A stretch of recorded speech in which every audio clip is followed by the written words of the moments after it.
안녕하세요. 오늘은 생활기록부 작성 요령 교육부에서 나온 거 하나씩 다 받으셨죠? 제가 수시를 처음에 도입됐을 때 도대체 수능으로만 대학을 가다가 어느 순간부터 서류로 뽑고 막 복잡하게 뽑는 거예요. 한 거의 10년 가까이 된 것 같은데. 그래서 그때는 논술 전형도 있고 뭐 지역균형 선발에 뭐 특기자 전형이라고 했어요. 그래서 한 30%, 25%를 수시로 뽑았어요. 시범적으로. 그럼 되게 궁금해야 되잖아요. 서울대학교가 어떻게 사람을 뽑는지, 연세대학교가 어떻게 뽑는지. 그럼 그 자료는 어디 가면 있죠? 서울대학교 홈페이지 가면 있잖아요. 우린 이렇게 뽑겠다. 그래서 거기에 들어가가지고 이제 자료를 찾았는데 그때 깜짝 놀란 게 뭔지 아세요? 그 자료를 다운받으면 몇 번 다운받았다는 게 나오잖아요. 몇 개나 나올까요? 서울대학교 입학 요강 다운 숫자가 그 당시에.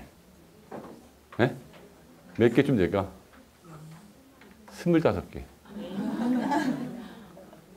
신문에서 그렇게 나오는데 막상 서울대학교 홈페이지까지 들어가서 이렇게 두꺼운 자료를 이렇게 두껍거든요. 그걸 다운받은 사람은 25명밖에 없었어요. 그리고 한참 지났더니 한 300명 되더라고요. 그리고 나서는 여기저기 설명이 엄청 하는데 전부 그냥 요약된 것들 갖고 하는 거예요. 이번에도 지난번에 저희가 2015 교육과정 바뀐 거 설명회 한번 했잖아요. 그때 나눠드린 게 교육부 자료 되게 두껍잖아요. 근데 신문에는 반 페이지 나오는 거 아니에요. 뉴스로는 1분 정도. 그러니까 자세히 보면 거기서 솔루션이 나오는데 다 모른다는 거예요. 거기가 걱정만 되게 많이 하고 그 진실을 되게 모르는 거죠. 그 법에 그런 말이 있어요. 법 앞에 잠자는 자를 법은 보호하지 않는다. 그러니까 제가 어린 시절에 아버지가 어린지라 대학교 다니는데 아버지가 아주 걱정 어린 눈빛으로 야, 나라에서 갑자기 한 2천만 원을 달랜다는 거예요. 왜 그러냐 했더니 저희 집이 나라 땅을 무단 점유를 20년 동안 했는데 그 10년치의 월세를 내라는 거예요. 사용료를. 그러니까 야, 점유한지도 몰랐을 거 아니에요. 그러니까 아버지가 너무 기분이 안 좋아하면서 아, 우리 땅도 나라에서 도로로 쓰고 있는 게 있는데 나도 가만히 있는데 근데 제가 법대 다니잖아요. 법대. 그러면 우리도 나라에서 받을 수 있는 거예요. 아니 어떻게 나라에서 돈을 받냐 이게. 공대 출신들의 문제 이게. 아버지 공대.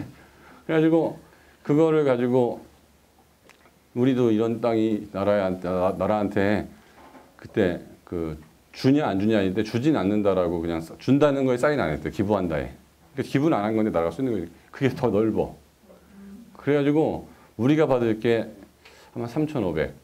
우리가 줄 게 2,000. 그래서 1,500 받았다니까요. 그래서 아버지가 기분이 하도 좋아가지고 저한테 300만 원 줬어요. 아니, 그러니까 모르면 그런가 보다 하고 내야 되는 거 아니에요. 그러니까 어떤 제도가 나한테 되게 유리하게 돼 있어도 내가 신청 안 하면 줘요. 그게 그래서 오늘 교육부에서 2017년도 그 생활기록부 기재 방안이라는 게 나왔는데 이게 이제 학교에서는 법이죠. 학교 선생님들은 이대로밖에 못하는 거예요. 근데 과거에는 서울대학교 특기자 전형에 뭐라고 써 있냐면 뭐 탭스가 850 이상인 자, 토플 성적 다 낼 것, 내야 될 서류, 토플 성적, 공인외국어 성적, HSK, 프랑스어, 중국어 성적 다 내고 당신이 어떤 외부에서 활동한 대회에서 KMC, KM 뭐 다 내라고 그래서 심지어는 그 올림피아드 수상자는 우대하겠음이라고 써 있었어요. 영어 공인 성적이 높은 사람은 우대하겠음. 그러니까 서울대학교에서는 어떤 사람을 뽑고 싶은지가 그 당시 특기자 전형에 보면 다 나오는 거예요. 그 다음에 그 자기가 실험한 거, 그 다음에 심지어는 고등학교 노트까지 냈어요. 학교에서 노트, 난 이렇게 노트 적응 잘하는 사람이다. 그래서 그걸 뽑았다니까요, 진짜로. 왜? 이 아이의 노트를 보면 이 아이의 성실성을 볼 수 있잖아요. 그 다음에 이 아이가 지금까지 만들었던 블로그들 다 캡처해서 넣고요. 그래서 수시 처리되면 인쇄소 저희가 이제 아이들 서류를 갖고 오라고 하면 키만큼 막 하고 이렇게 키. 얘 태어나서부터 다 갖고 오는 거예요. 그러면 이 중에서 너무 많이 낼 수가 없으니까 쓸만한 거를 추리는 거예요. 스토리를 찾아서. 그게 이제 수시 컨설턴트가 하는 일이에요.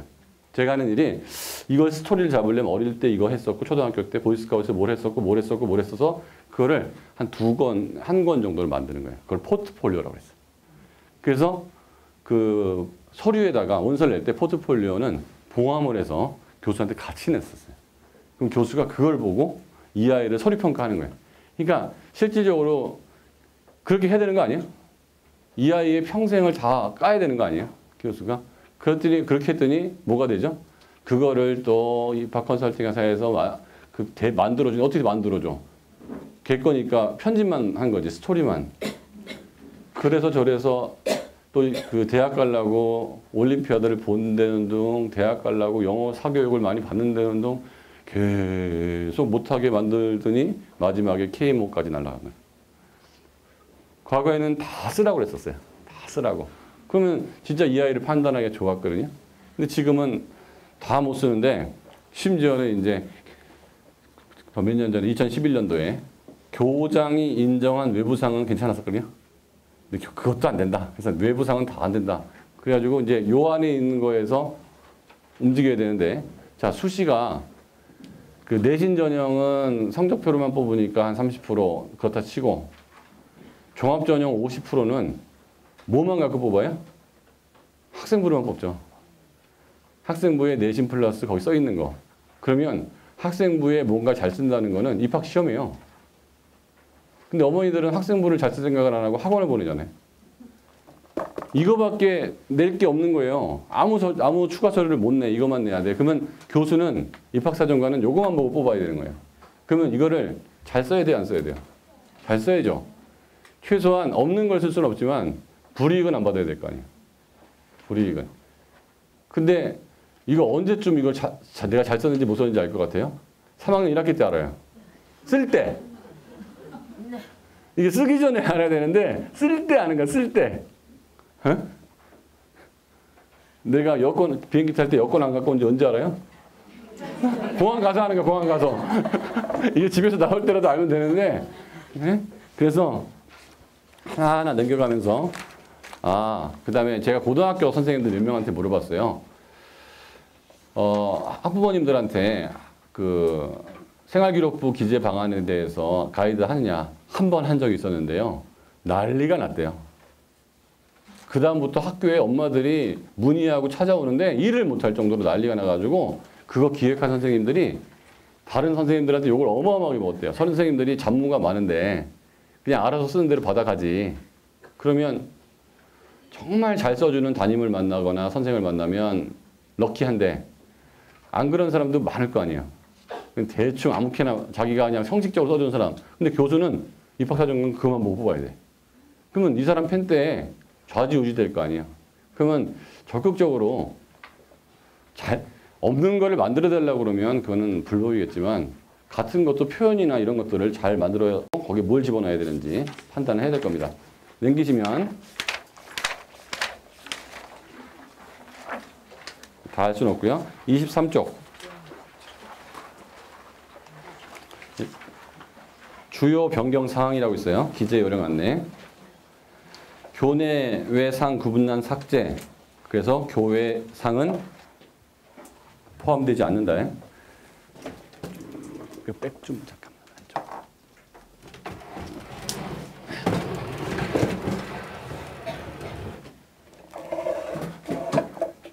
그 다음에 특기 또는 흥미에 학부모 진로 희망 삭제. 옛날 거에는 아이는 의사가 되고 싶음, 엄마는 판사가 되고 싶음 이게 쓰게 돼 있었어요. 그거 삭제. 그 다음에 독서 활동 갖고도 말이 많아가지고 이 책을 읽고 어쩌고 저쩌고 뭐 쓰지 못하고 제목하고 저자만. 야, 그거만 쓰게 돼 있어요. 쭉 넘겨서. 이따 다시 다 나와요. 24쪽. 두 번째, 학교생활기록부에는 학교 교육계획이나 학교 교육과정에 의거하여 학교에서 실시한 각종 교육활동의 이수사항을 기재하는 것을 원칙으로 함. 저희가 제 중3 애들 컨설팅 할 때 보면요. 네가 어느 학교를 갈 거라는 게 확정이 된 애가 있고요. 왜냐하면 우리 동네에 그 학교밖에 없는 거예요. A 또는 B 학교가 아니고요. 100% 그 학교밖에 못 가는 아이들이 있어요. 99.9%. 아니면 어떤 아이가 자사고를 지원한다든지 실력이 충분해요. 그러면 중3 때쯤 되면 제가 고등학교 1, 2, 3학년 중학교도 마찬가지지만 학사 일정표란 거 나오잖아요. 그걸 미리 구하라고 그래요. 그거는 그냥 공개된 자료이기 때문에 구하기가 쉽거든요. 그러면 아니면 홈페이지에 들어가면 있을 수도 있고 1학년 들어갈 때 나눠줘요. 학사 일정표는. 그럼 거기에 몇 월 달에 무슨 경시대회가 있는지 그다음에 동아리 활동은 뭐가 있는지 이걸 다 알고 그 학교를 들어갈 필요가 있다는 거예요. 그래서 영어 경시대회는 뭐를 시험을 보는지 단어 경시대회도 있고 말하기 경시대회도 있고 뭐 여러 가지가 있거든요. 그래서 그 학교에서 어떤 걸 하는지에 대해서 파악을 하고 들어가는 거예요. 그래서 학교 그 생활기록부에는 그 학교에서 한 행사가 많아야 되니까 그래서 내가 만약에 이과 쪽으로 가려고 그러면 제가 과중고를 많이 선택하라고 하는 이유 중에 하나가 과중고에는 과학 관련된 동아리가 굉장히 많아요. 그러면 동아리 활동을 쓸 수가 있는데 내가 과중고를 갔을 때 안 가고 딴 데 가면 그런 활동이 하나도 없는 학교도 있어요.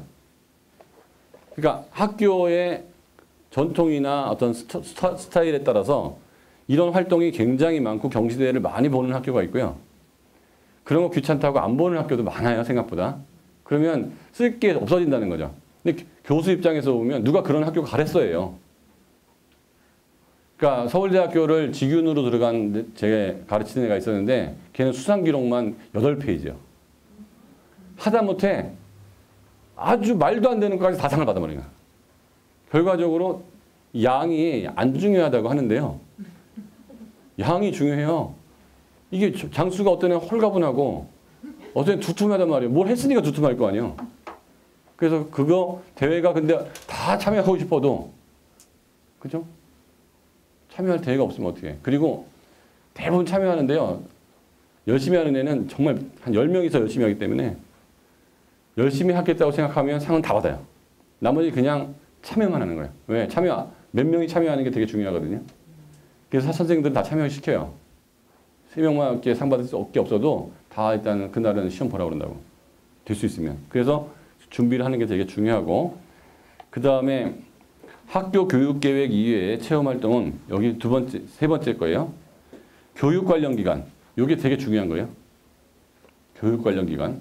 가로 열고 교육부 및 소속기관, 시도육교육청 및 직속기관, 교육지원청 및 소속기관에서 주최하고 주관한 행사. 청소년 단체 활동, 학교 스포츠 클럽 활동, 봉사 활동 등만 학교장이 승인한 경우에 기재 가능함.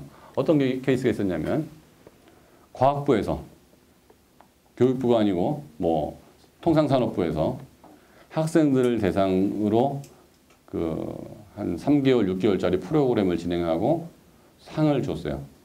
그리고 그 통상산업부에서 이거는 나라에서 하는 거니까 여러분이 학교 생활기록부에 기재할 수 있다. 이런 식으로 얘기한 거예요. 나라에서 한 거니까. 그리고 교장한테 그 프로그램을 어머니께서 이제 갔다 오겠다고 승인을 받았어요. 기재 안 돼요. 나라에서 된다고 그랬어도 안 돼요. 왜? 교육부에서 된다고 안 그랬어요. 그건 통상산업부 장관 생각이에요. 교육부 장관은 다르게 생각해요. 그래서 기재 못합니다. 6개월 동안 열심히 했는데 교장도 된다고 그랬고요. 담임도 된다고 그랬고 통상산업부에 된다고 그랬어요. 안 됨으로 끝났어요. 왜냐하면 교육부에 질의했는데 그거는 교육부가 인정한 과정이 아니기 때문에 안 됨. 끝. 심플하죠. 그러니까 어디다 물어봐야 돼? 교육부에다 물어봐야 돼요.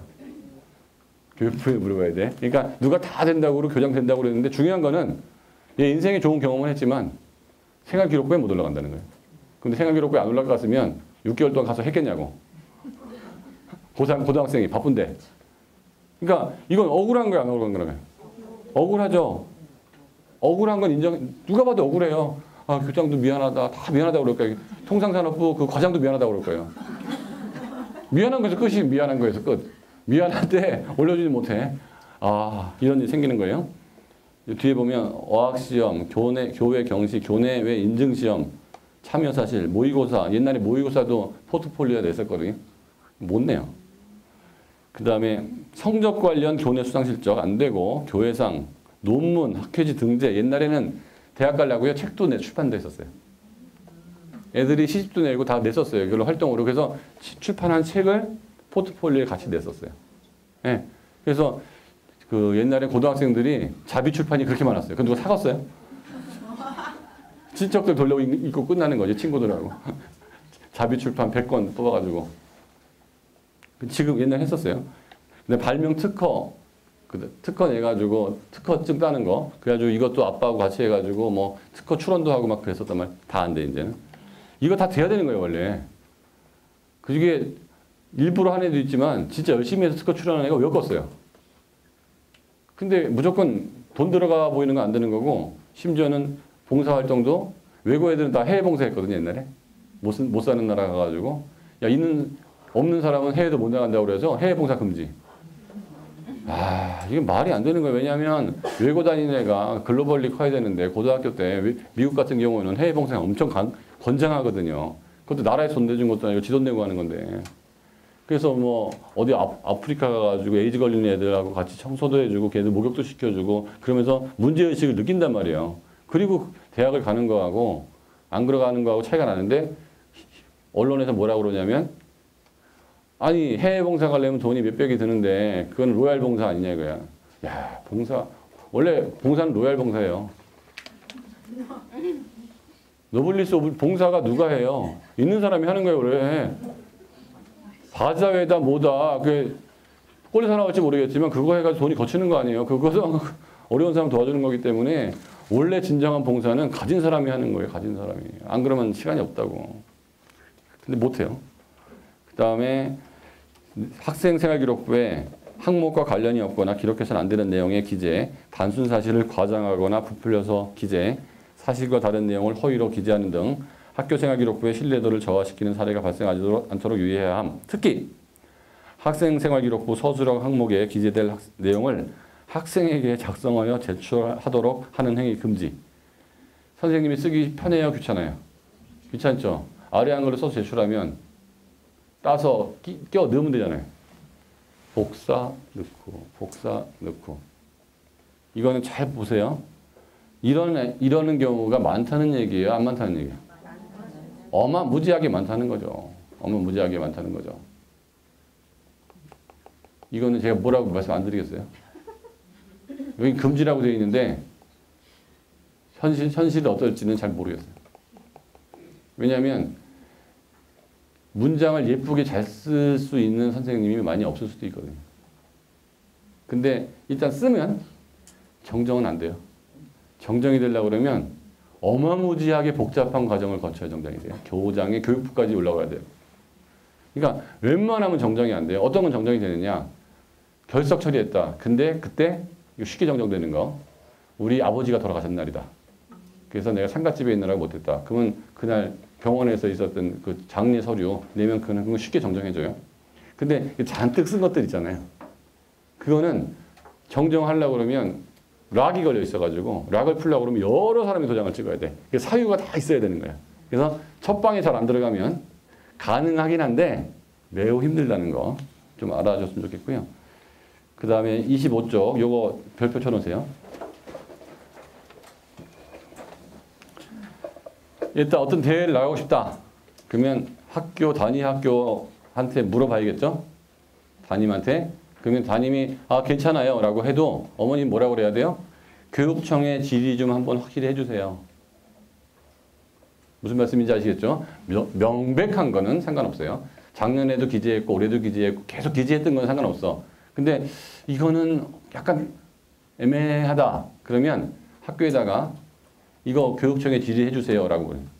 그럼 학교는 교육청에 질의하면 교육청은 된다 안 된다라고 회신을 해야 돼요. 그러면 교육지원청에서는 지도 헷갈리면 도교육청이나 시 쪽에 물어봐야 되고 시 교육청에서도 헷갈리면 교육부에 물어보게 돼 있어요. 그래서라도 답이 와야 돼요. 이거는 그 법에 의해서 국민이 뭔가 신청을 하면 무조건 오게 돼 있어. 된다 안 된다. 그래서 안 된다고만 할 필요 없어요. 된다고 그러면 하는 거고 안 된다고 그러면 구태 여러분들이 왜 안 되냐 자꾸 물어볼 필요 없어요. 그 시간에 공부하는 게 나아요. 이거 안 되냐 그러면 그냥 하지 말라고 그거. 왜냐하면 학원에서 된다고 그랬는데 통상산업부 된다고 그랬는데 교육부에 안 된다고 그러면 그거 안 되는 거니까 그거 갖고서 자꾸 우기고 그러지 말아요. 그거 되게 중요한 얘기입니다, 이거. 제가 고3들 원서 생활기록부 나중에 낼 때 정말 많이 듣는 얘기이기 때문에. 그 다음에 31쪽 볼게요. 그러니까 이거 다 읽을 필요 없다는 거죠. 제가 다 읽어봤어요. 입학하는 법, 전학 가는 법, 해외 국민이 들어오는 법, 이거 뭐 다 읽어요. 그죠? 우리에 해당되는 것만 읽으면 되지.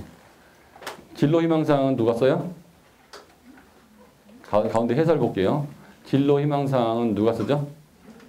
담임, 창체, 창의적 체험활동은 자동봉진이라고 그러죠? 자율활동, 봉사활동, 동아리활동, 진로활동, 자동봉진. 자, 자봉진은 뭐 누가 쓰죠? 담임이 써요. 동아리 활동은 동아리 지도교사가 쓰죠. 그러니까 담임하고 동아리 지도교사하고 사이가 좋을수록 좋은 거예요. 그 사람들 기분 나쁘게 하지 말라고. 그러니까 같은 표현도 성적은 우수하나 이렇게 쓰는 수가 있어요.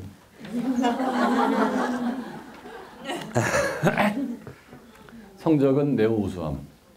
야, 이게 은을 쓰는 수가 있다고. 성적은 우수함. 근데 기분은 좋지 않음까지는 안 쓰겠죠. 근데 그 성적은 우수함.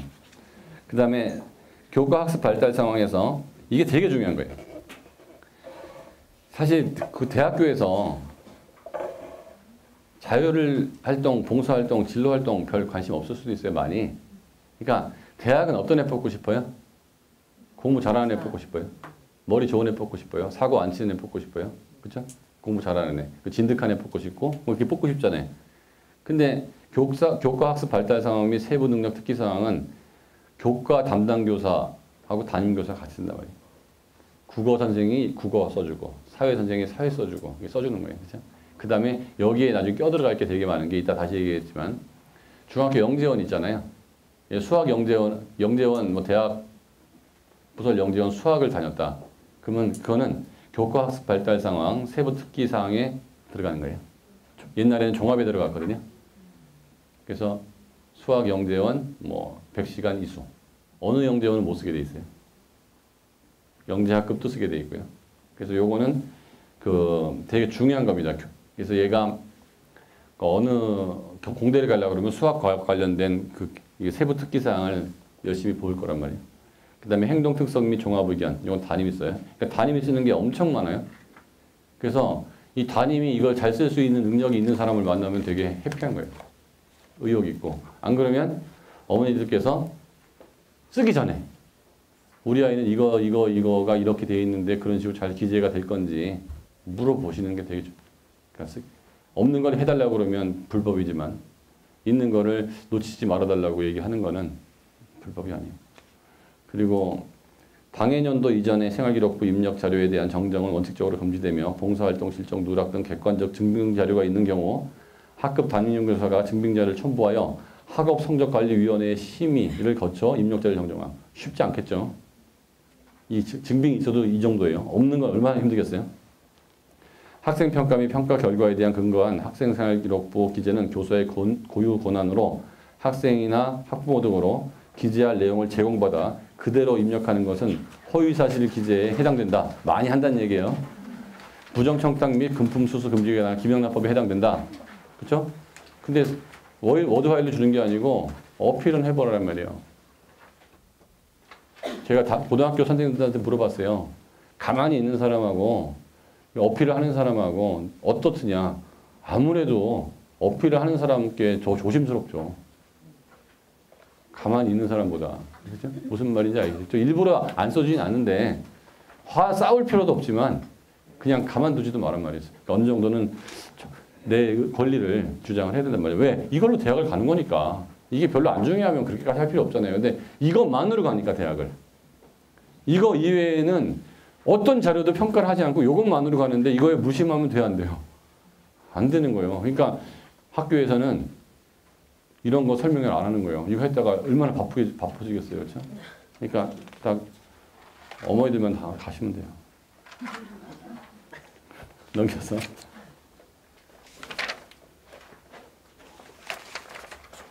이번에는 58쪽. 출결.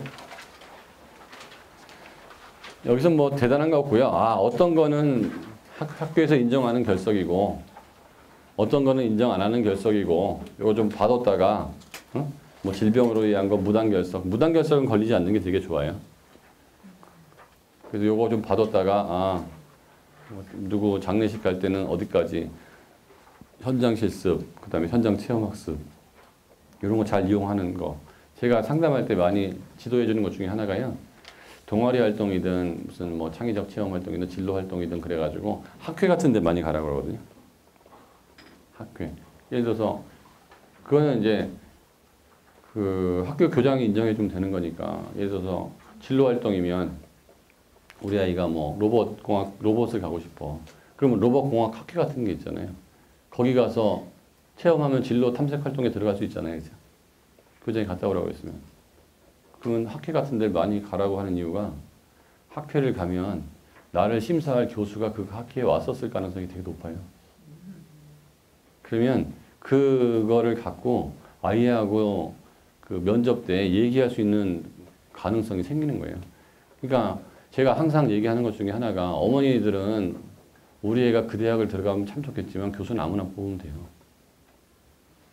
뽑는 사람은 여러분의 애가 아니어도 상관없다니까요. 그냥 아무나 뽑으면 돼요. 10명이 왔는데 10명이 실력이 비슷비슷해요. 그리고 5명을 뽑아야 돼. 얘네들 차이가 크면 확실히 뽑겠죠. 근데 어느 대학교 그 과에는 온 아이들은 실력이 대충 합격권에선 비슷하지 않겠어요? 내신 성적도 비슷하고 동아리 활동 내용도 비슷하고 그러니까 차별을 뭔가 주려고 하는 거잖아요. 그래서 그 논문 활동 같은 거 한 거 아니에요. 그것도 이제 못하게 돼 있어요.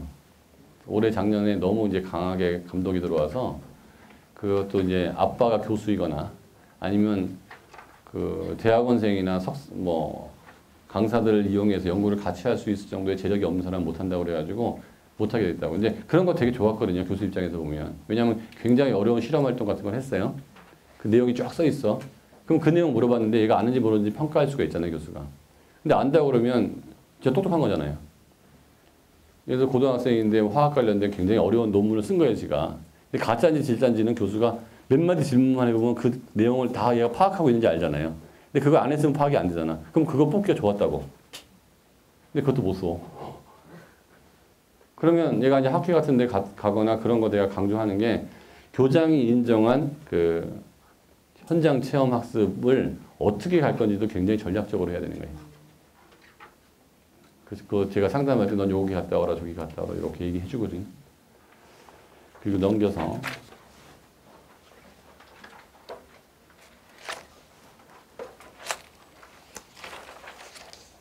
74쪽이요.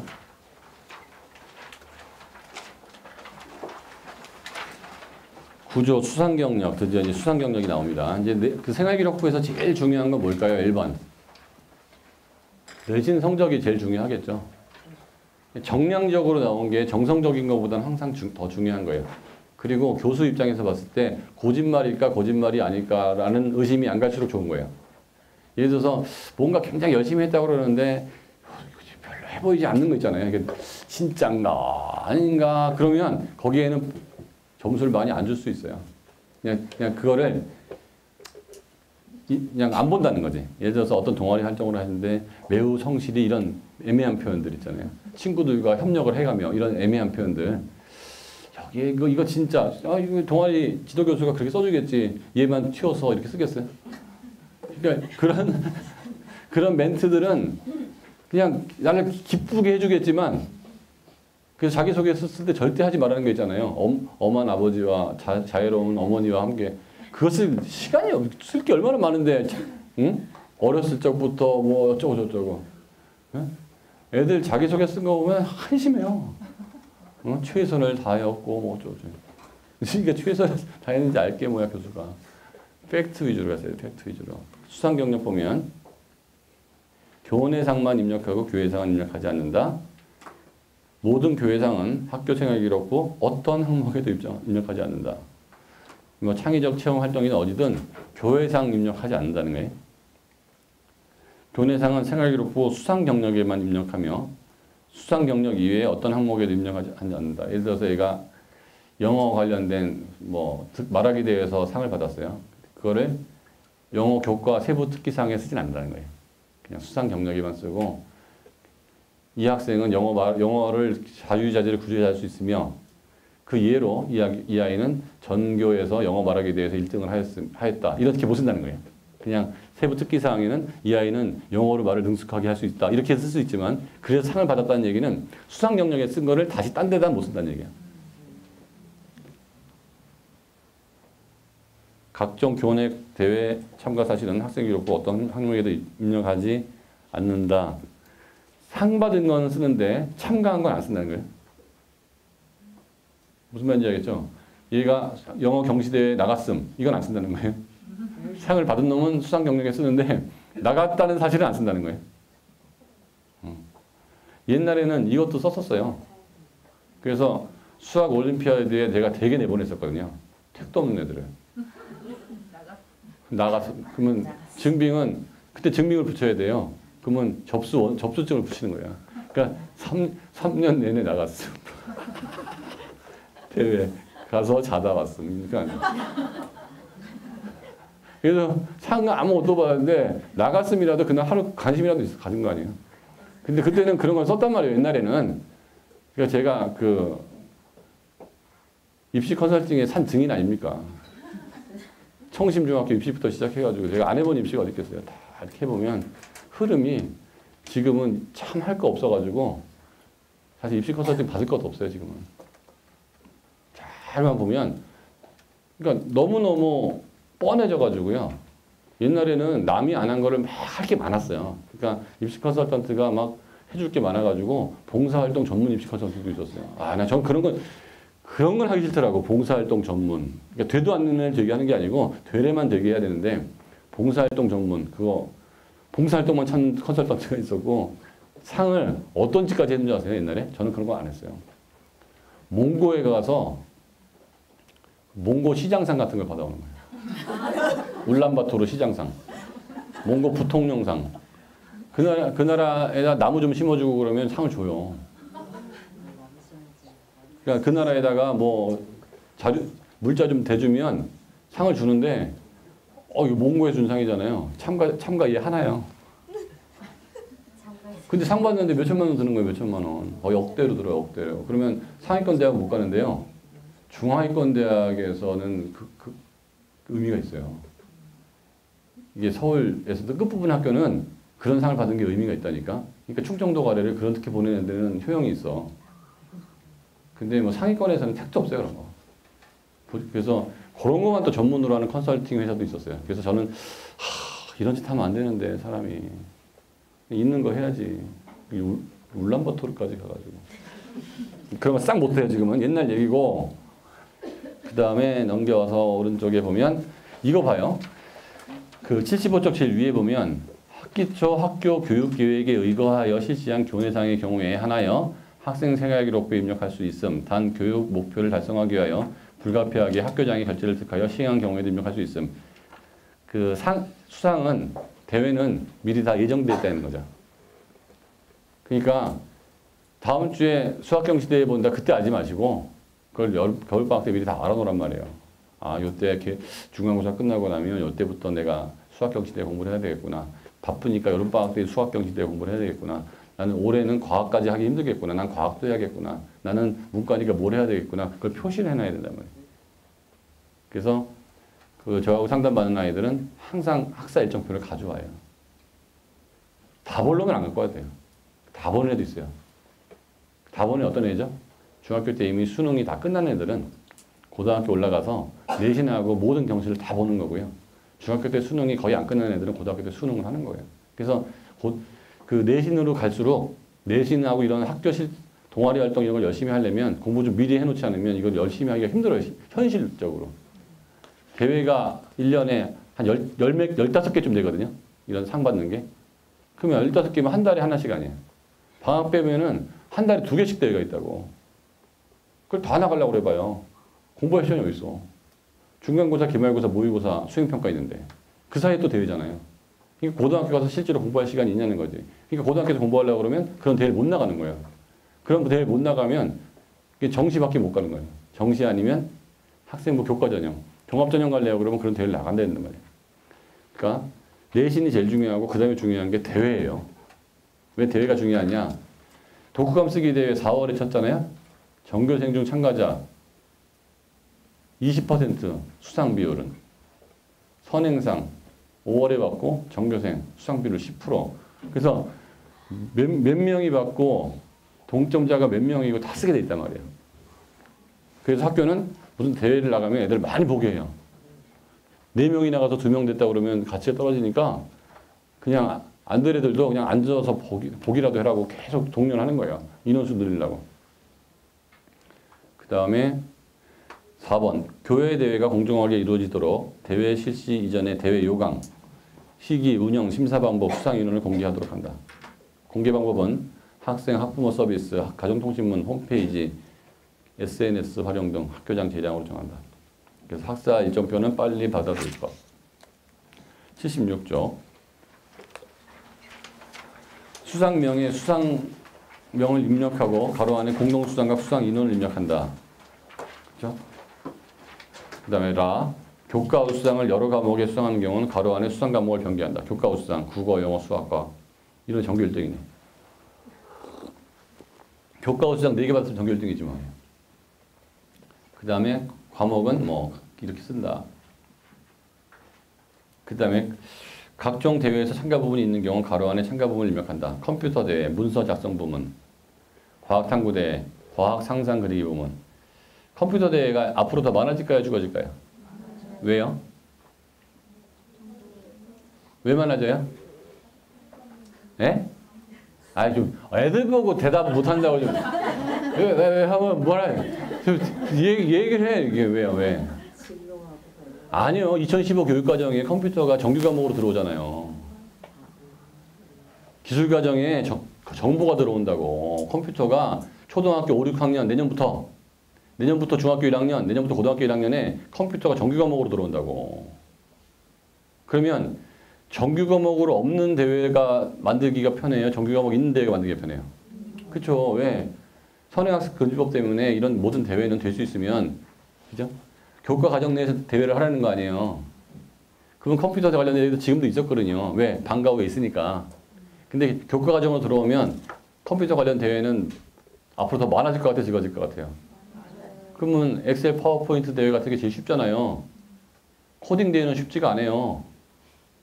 그래서 제가 이제 엑셀 파워포인트 대회도 가르치려고 그래요.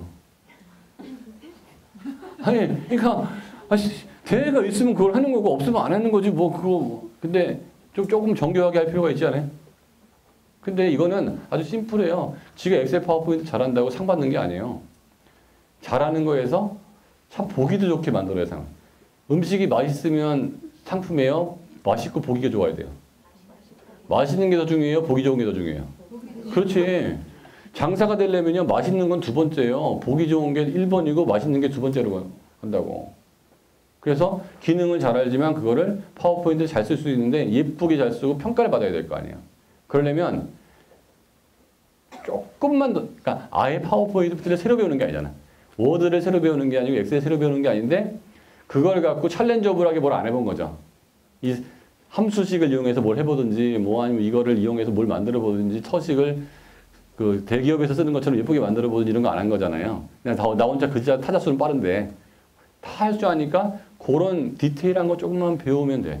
그리고 그런 자격증 몇 개 따놓으면 아주 유리해질 거예요. 이것도 컴퓨터 관련 건. 그 다음에 그냥 걱정 안 하셔도 돼요. 필요한 건 제가 해드릴 테니까. 그 다음에 학생 기재 대상 여기서 보면 177쪽 우리 반이 상상권은 우리 반이 예를 들어 환경미화상 받았다. 우리 반 전부 다 기록해줘요? 안 해줘요? 안 해줘요. 77쪽 미안해. 77쪽 우리 반에서 환경미화상 받았다. 내 생각 기록부에 올라가요? 안 올라가요? 아무것도 없어요. 그 다음에 대회 관련 수상은 교내 주최 주관한 대회 수상 실적. 그 다음에 요게 나가 다시 얘기할 텐데 대한교육기관, 위탁교육, 직업과정 위탁교육, 위탁학생과 국내 학교 간 교환학생, 위탁기관 및 교환학교에서 받은 수상도 교내상으로 입력할 수 있다. 내가 A라는 학교에 있는데 B 학교 가서 공부하는 애들이 있어요. 위탁해가지고 거기서 받은 것도 인정해준다는 거고 영재교육기관, 영재학교, 영재학급, 영재교육원 관련 수상, 학교 운영위원장상, 재단 이사장상, 동문회장상, 학부모 회장상 입력돼야 안 돼요? 안 돼요. 모의고사, 야간 자율학습 관련된 거 시상 없음.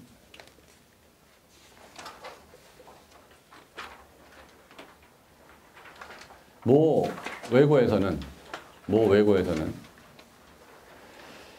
탭스는 점수를 쓸 수 있어요, 없어요?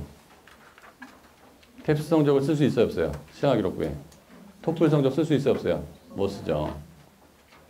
한국사 능력 검정 시험 못 써요. 한국사는 아무 데도 쓰는 칸이 없어요. 한자 급수 쓸 수 있어요, 없어요? 없어요. 경제 인증 시험 있어요. 그래서 한국사는 안 돼요. 그게 쓸 수 될 것 같다고 여러분이 될 것 같다고 되는 게 아니에요. 교육부에서 도장 찍어준 것만 되는 거예요. 교육부에서 도장 찍어준 것만 61개 찍어줬어요. 자격증은 수천 가지가 있는데 옛날 수천 가지 다 됐었어요. 근데 지금은 61가지만 돼요. 그중에. 그중에서도 또 이따 설명할 텐데 택도 없는 것들이 얼마나 많은 줄 아세요? 교육부에 도장을 찍어줬는데 응시 자격이 19세 이상이야. 이게 어쩌란 말이야. 교육부에 도장을 찍어줬는데 응시 자격이 19세 이상이야. 그러니까 지금까지 재수가 아니지. 중학교를 20살에 간 애들, 고등학교를 20살에 만학도만 쓸 수 있는 거예요. 그러면. 어머니께서 다시 중졸이어가지고 고등학교를 다시 갈 경우에는 쓸 수 있어요. 못 쓰는 것도 많더라고요. 그러니까 좀 이상하더라고. 법이라는 게. 그래서 자격증으로 넘어가는데요. 78쪽 보면 기재 예시 한번 보세요. 이런 식으로 쓰는구나. 이게 4장 5장이나 있다니까요. 이런 상 받은 게. 이 정도면 얘 전교 1등이에요. 지금. 금상 1위, 금상 2위, 장려상 3위, 대상 1위 뭐. 정보통신대 정보 검색 부분도 있네. 그렇죠? 컴퓨터 경진대 문서 작성 부분도 있고 이런 것들이 많구나. 응? 고등학교 때. 소프트웨어 경진대회도 있고 웹 프로그래밍 부분도 있고 뭐 학생 토론대회도 있고 뭐 과학 탐구대회 실험 부분. 자, 그 다음에 79쪽으로 넘어갑니다. 오늘의 강의의 하이라이트 79쪽. 왜 79쪽이냐? 내신은 누구나 다 열심히 준비하는 거예요. 기회가 똑같아요. 중간고사, 기말고사니까. 수행평가. 경시대회도 누구나 준비하는 것 중에 하나고 안 되는 애들은 안 하겠지만 하겠죠. 자격증은 하면 좋은데 이게 어느 정도 중학교 때 좀 예를 들어서 워드 프로세서를 고등학교에서 처음 배워가지고 자격증 따갔어요. 중학교 때 어느 정도 실력이 있으면서 고등학교 때는 자격증만 따야지. 그렇죠? 그래서 자격증을 갖고 차별화시킬 방법이 되게 좋을 것 같다. 자격증이 있어야 된다. 실례로 서울대 경제학과나 경영학과, 연세대학교 경제경영, 고대 경제경영 들어가는 애들을 저희가 한 30% 아이들을 설문조사를 했어요. 30%는 거의 전수조사예요. 통계조사를 할 때 보통 1%, 5%도 안 하는데 30%를 조사한 거예요. 근데 그 아이들 중에서 그 경제인증시험 1급 이상을 갖고 있는 아이가 70%였다는 사실이에요. 조사 대상에. 이게 30%는 경제인증시험이 없었어도 들어간 거죠.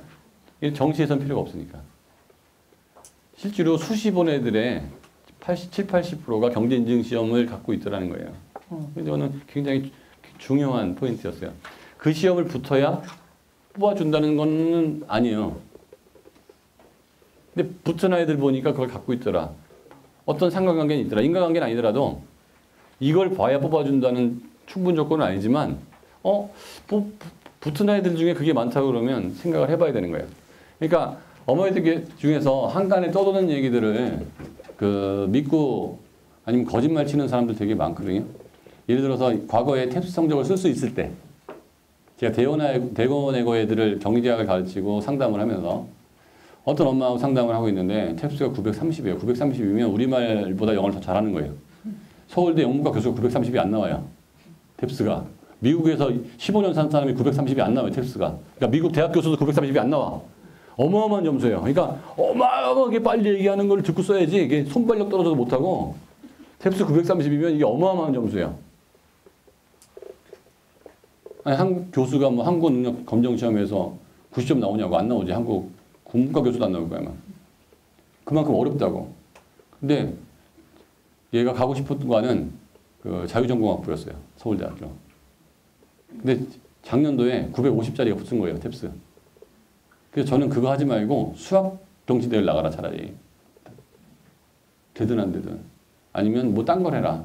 탭스는 930이면 넘치고 발린다. 근데 950이라고 해야 된다고 대치동 영어학원에서 걔 붙은 아이 얘기를 하면서 계속 얘기를 한 거예요. 그래서 죽어라 950을 되려고 하는데 930, 950 되려고 그러면 6개월 동안 영어만 해야 돼요. 그게 쉬운 게 아니에요. 그래서 내가 서울대 자유전공학부, 서울대 의대, 서울대 공대 전자항공학, 그 다음에 서울대 경영 경제 핵심과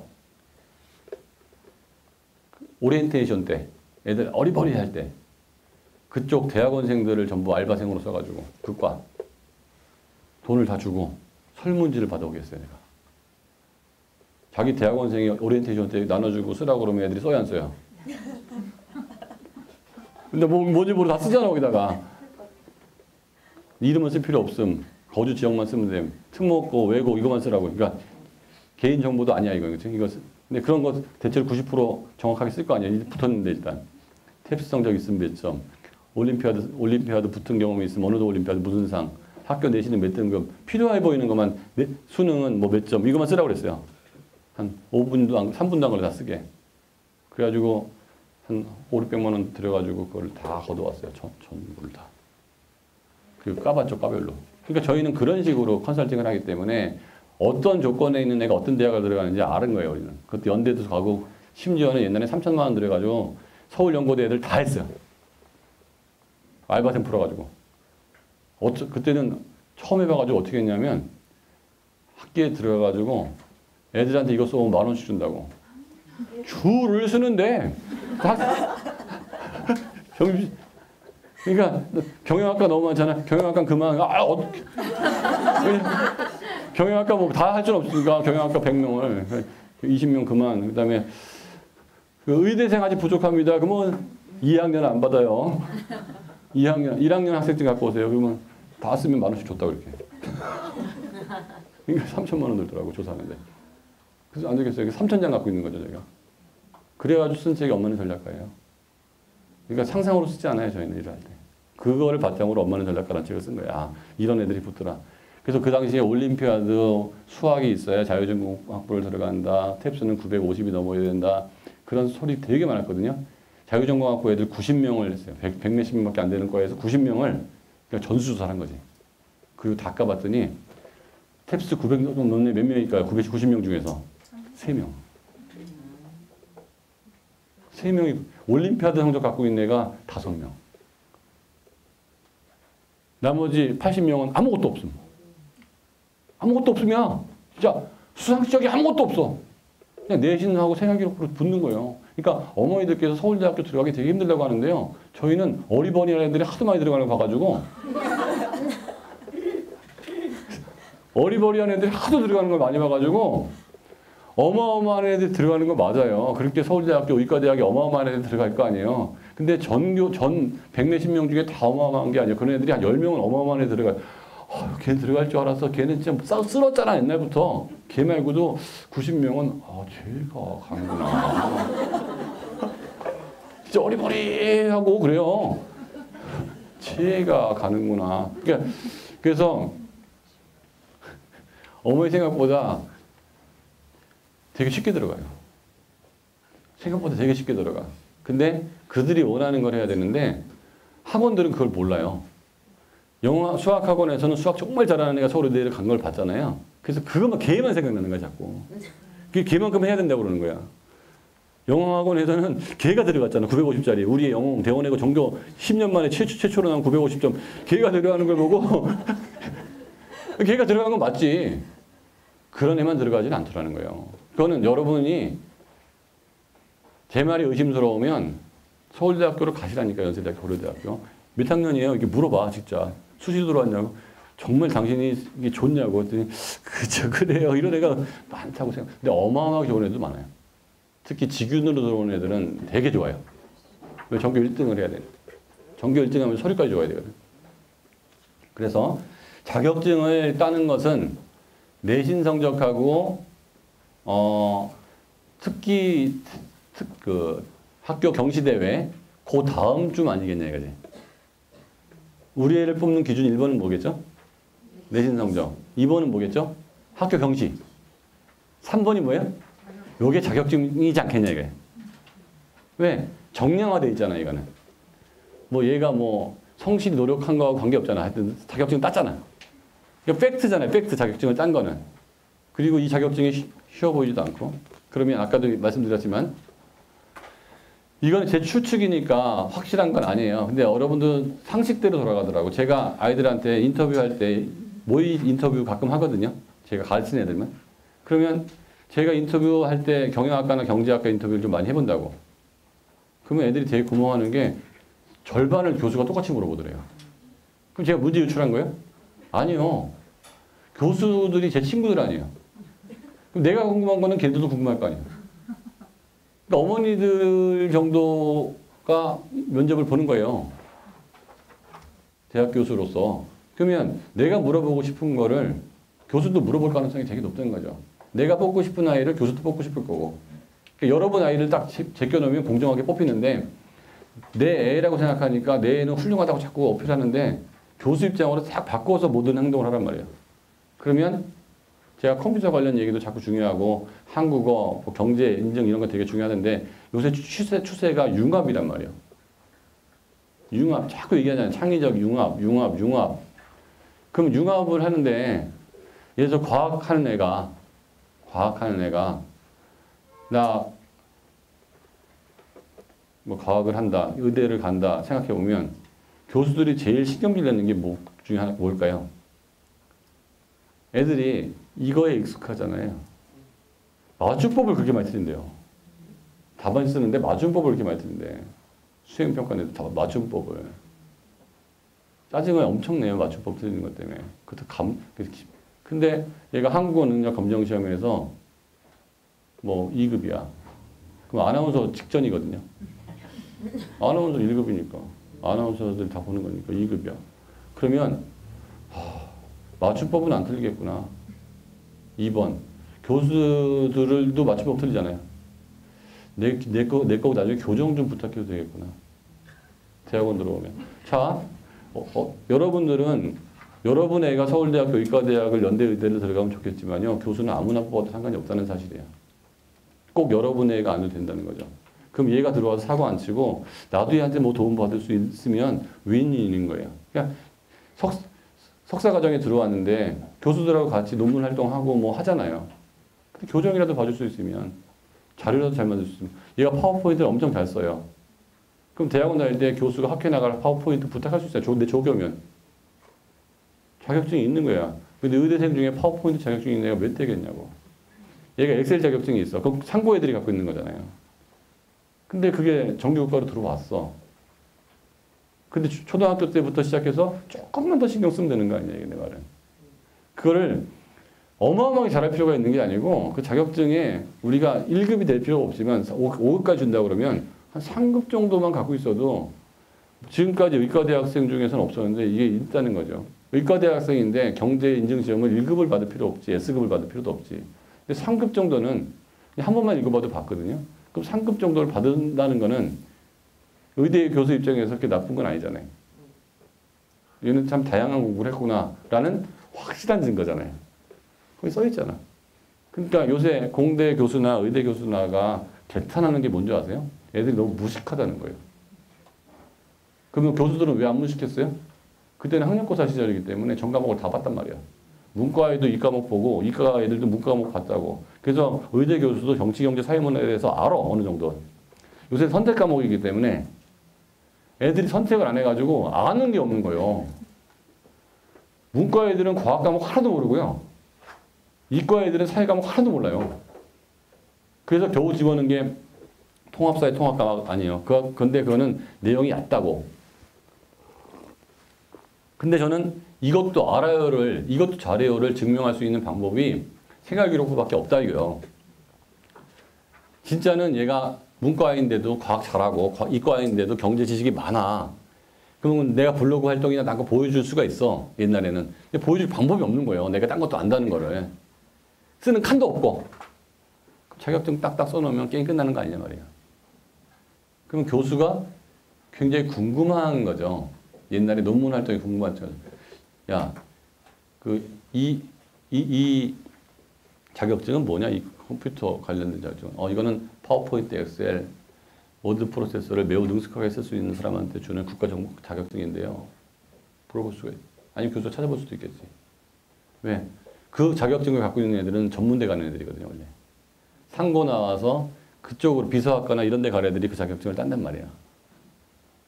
그러니까 하다못해 우리 애가 비서학과 가려고 그러면 이 자격증 있으면 유리하겠어, 안 유리하겠어요? 비서학과 가서 딸 자격증들 있잖아요, 그죠? 자격증이 중요한데 포인트는 10조 볼게요. 해설. 초등학교, 중학교는 자격증을 쓰는 칸이 없어요. 자, 초등학교, 중학교는 자격증을 쓰는 칸이 있어요, 없어요? 만약에 초등학교, 중학교에 자격증을 쓰는 칸이 있다면 지금 온통 학원은 자격증으로 난리가 날 거예요. 만약에 어머니들 초등학교에 생활기록부에 쓰는 자격증이 많이 있다 그러면 그 과정 보내시겠어요? 안 보내시겠어요? 초등학교 엄마들. 보냈겠죠.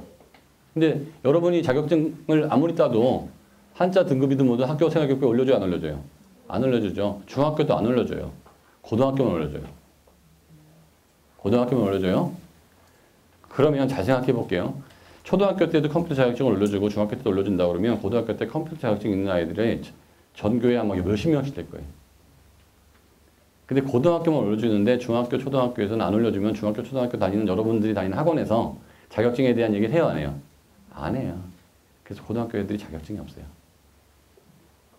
옛날에 토플 탭스는 어마어마하게 점수를 올렸어요. 왜? 초등학교 때 국제중학교가 있었고 중학교 때는 외고가 있었기 때문에 탭스 토플 엄청 했다고 초등학교, 중학교 애들이. 근데 지금 그렇게 안 하잖아요. 그죠? 쓰는 칸도 없으니까. 무슨 뜻인지 이해되시죠? 그래서 우리 아이가 고등학교 때 무슨 자격증을 딸 거라는 거를 지금 찍어 놓으란 말이에요. 지금은 못 따지만 지금 따서 딸 수는 있어요, 지금도. 근데 올리질 못할 생활기록부에. 고등학교 올라가서 바로 올려버리면 된단 말이야. 자격증이라는 게 어떤 애가 컴퓨터 무슨 자격증이 있어. 실력이 고등학교 때 확 줄어? 안 그렇죠? 그날 당일 가서 시험만 보고 오면 될 거 아니에요. 그래서 뭐를 하겠다. 그걸 초등학교, 중학교 때 준비를 했다가 고등학교 2학년 때든 1학년 때든 가서 딱 따버리란 말이에요. 2년 유효하다 그러면 1학년 2학기 때 따야 돼요. 왜냐하면 그 수시를 2학년, 3학년 여름방학 때까지 쓴 것 갖고 되거든요. 그럼 자격증 기한이 되려면 1학기 때 딴 자격증은 못 쓰는 거죠. 그렇죠? 2학기 때 따면 돼요. 그러니까 1학년 2학기 때부터 시작해서 1학년 겨울방학 때 다 자격증 따놓고 2학년 때부터는 자격증 걱정 안 하는 거지. 이해되시죠? 그래서 오늘 무슨 자격증을 딸 수 있는지 얘기를 하려고 그래요. 그리고 2번 볼게요. 해설. 고등학생이 재학 중 취득한 기술 관련 자격증으로 국가기술자격법에 의한, 되게 어려운 거예요. 여기 올릴 수 있는 조건이 국가기술자격법에 의한 국가기술자격증, 개별 법령에 의한 국가자격증, 자격기본법에 의한 국가공인을 받은 민간자격증을 입력한다. 국가공인, 민간자격은 국가 외의 법인이 운영하는 민간자격 중 우수한 민간자격을 국가가 공인해주는 제도로 국가공인을 받은 민간자격증 중 입력 가능한 것은, 이 중에서 요거밖에 안 돼. 참고 관련 자료 2, 기술 관련 민간 자격 국가 공인 현황을 참조함. 넘겼어요. 제일 뒤에 보면 참고 자료가 나옵니다. 197쪽에 201쪽 표입니다.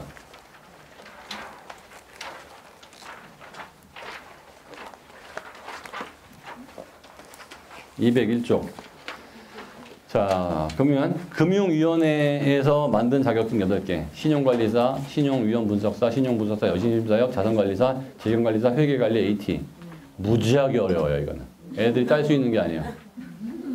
예. 근데 이 중에서 한두 개는 상위권 경영학과를 가는 애들은 도전을만 해요. 그 중에서 1급, 2급이 있는데 회계관리. 3일 회계법인에서 하는 거예요. 2급은 회계원리 한 과목만 공부하면 돼요. 회계원리 한 과목 정도는 공부하고 시험 보는 거는 경영학과나 경제학과 가는 애들 중에서는 특히 경영학과 한 번쯤 도전해 볼 만해요. 왜? 딴 놈들이 아무도 없을 테니까. 그래서 내가 더 강하게 하고 싶다. 이거 참고해드리다는 거거든요. 더 강하게 하고 싶다라고 하면 다음 거에 할 필요가 있는데 그것까지 하려면 너무 힘들 거예요. 기획재정부 5개 중에서 경제 이해력 검증 시험, 태셋, S급, 1급, 2급, 3급까지 올려준다, 그치? 요거는 봐야 돼, 안 봐야 돼요? 무조건 봐야 돼요. 요건 무조건 봐야 돼. 근데 저희가 요번에도 초등부 한국 1등이 저희가 가르친 애가 했거든요. 딱 10달이 된다. 10주 공부하고. 항상 초등부, 중등부 1등은 저희가 냈었어요. 요번에 그 중등부는 부산에서 했는데 거기가 부산 민성원연구소 소장했던 친구가 가르친 애들이 중학생. 전 초등학생 가르쳐가지고 상은 부산 민성원연구소와 서울 민성원연구소가 받은 거예요. 근데 지금 민성원연구소 안 하고 거기서 딴 거 하는데. 그래서 제 대학 친구예요. 그 친구는 그래서 얘네가 왜 나한테 항상 이기지? 나는 그랬더니 걔는 초등학생 안 가르치더라고. 근데 초등부하고 중등부를 나눠서 시상을 옛날에 했었는데요. 같이 시상을 하니까 초등학교 6학년 애가 중학교 3학년한테 이기기 힘들어요. 그래도 우리 초등학교 애들이 중학교 애들 다 포함해서 5등인가 했더라고요. 근데 저는 당연히 초등부 1등 우리가 하려고 할 줄 알았거든요. 근데 1등이 아닐까 봤더니 초등부에서는 1등, 2등이 다 우리더라고. 제가 잘 가르쳐서 그런 게 아니에요. 보는 애들이 별로 없어요. 이게 되게 중요한 경험입니다. 보는 애들이 많으면 저희가 왜 맨날 상을 받느냐. 그러니까 제가 항상 어머니들한테 초등부 1등은 우리입니다. 걱정하지 마세요. 이 중에 1, 2, 3등 다 나옵니다. 늘 얘기하거든요. 다른 애들도 보긴 보는데 그냥 취미로 봐요. 취미로. 이게 딱 체계적으로 공부하고 보는 애가 없다고. 그리고 제가 태셋을 옛날에 가르칠 때 주니어 태셋 없을 때 그때 이제 초등학교 애들, 중학교 애들 이게 많이 봤거든요. 그러면 그 당시엔 청심 애들, 대원 중학교 애들, 국제중학교 애들 이런 애들 많이 봤었어요. 그러면 항상 우리 애들이 2급까지 나와요. 3급, 2급. 간단하게 봤는데. 그러니까 하도 이상하게 초등학교, 중학교 애들이 받으니까 태셋은 성인용이잖아요. 태셋위원회에서 저한테 온 거예요. 중학교, 초등학교 거 만들어 드릴까요? 이렇게. 왜냐하면 이게 좀 어렵거든요. 성인용은. 너무 고맙죠. 그래가지고 그 시험을 만들고 한국경제신문하고 저하고 전국을 투어하면서 제가 설명을 했어요. 그래서 지금도 주니어 태셋 시험 기간 보면 준비기간에 민성원연구소 나와요. 여기 시험 장소였어요. 이 자리가. 주니어 태셋 단체 시험. 그럼 저희가 감독하는 게 아니고 태셋위원회에서 시험지하고 감독관이 와요. 일로. 여기서 시험 치고 광주 민성원연구소도 태셋 시험 장소였어요. 그러니까 그런데 공지가 뜨는 거지. 시험 장소 1, 민성원연구소 청담 2, 광주 민성원연구소 3, 어느 중학교, 어느 중학교, 어느 고등학교, 어느 고등학교. 근데 지금은 저희도 이렇게 많이 치지 않기 때문에 그 당시에는 저희가 태셋 치면 여기서 50명 쳤었거든요. 제가 50명씩 놓고 가르쳤어요. 태셋. 근데 지금은 안 보다 가지고 너무 안 봐. 보면 다 되는 거예요. 그리고 경제도 공부하고 태셋도 보고 거기 나오는 지문은 국어 비문학이라고 생각하고 왜 안 해? 생활기록부에 쓸 수 있는데. 또 문과 애들은 1급, 2급, S급까지 따야 되고요. 이과 애들은 3급만 따면 되는데 3급은 기본 실력이면 따요. 한 번만 알면. 그 다음에 제가 강조하고 싶은 거는 미창부예요. 미래창조과학부 19개. 이거를 다 조사해봤어요. 제가. 하나씩 다 들어가서 조사를 다 했어요. 근데 이거는 너무 고급 자료라서 나중에 개별적으로 알아드리려고 해요. 다 안 주려고 해요. 이거 저희가 공이 들어간 자료예요. 이거는. 여기 있는 자격증을 다 일일이 다 들어가가지고 저희가 어떻게 준비해야 되고 뭐를 다 땄는데 택도 없이 19세 이상은 다 뺐어요.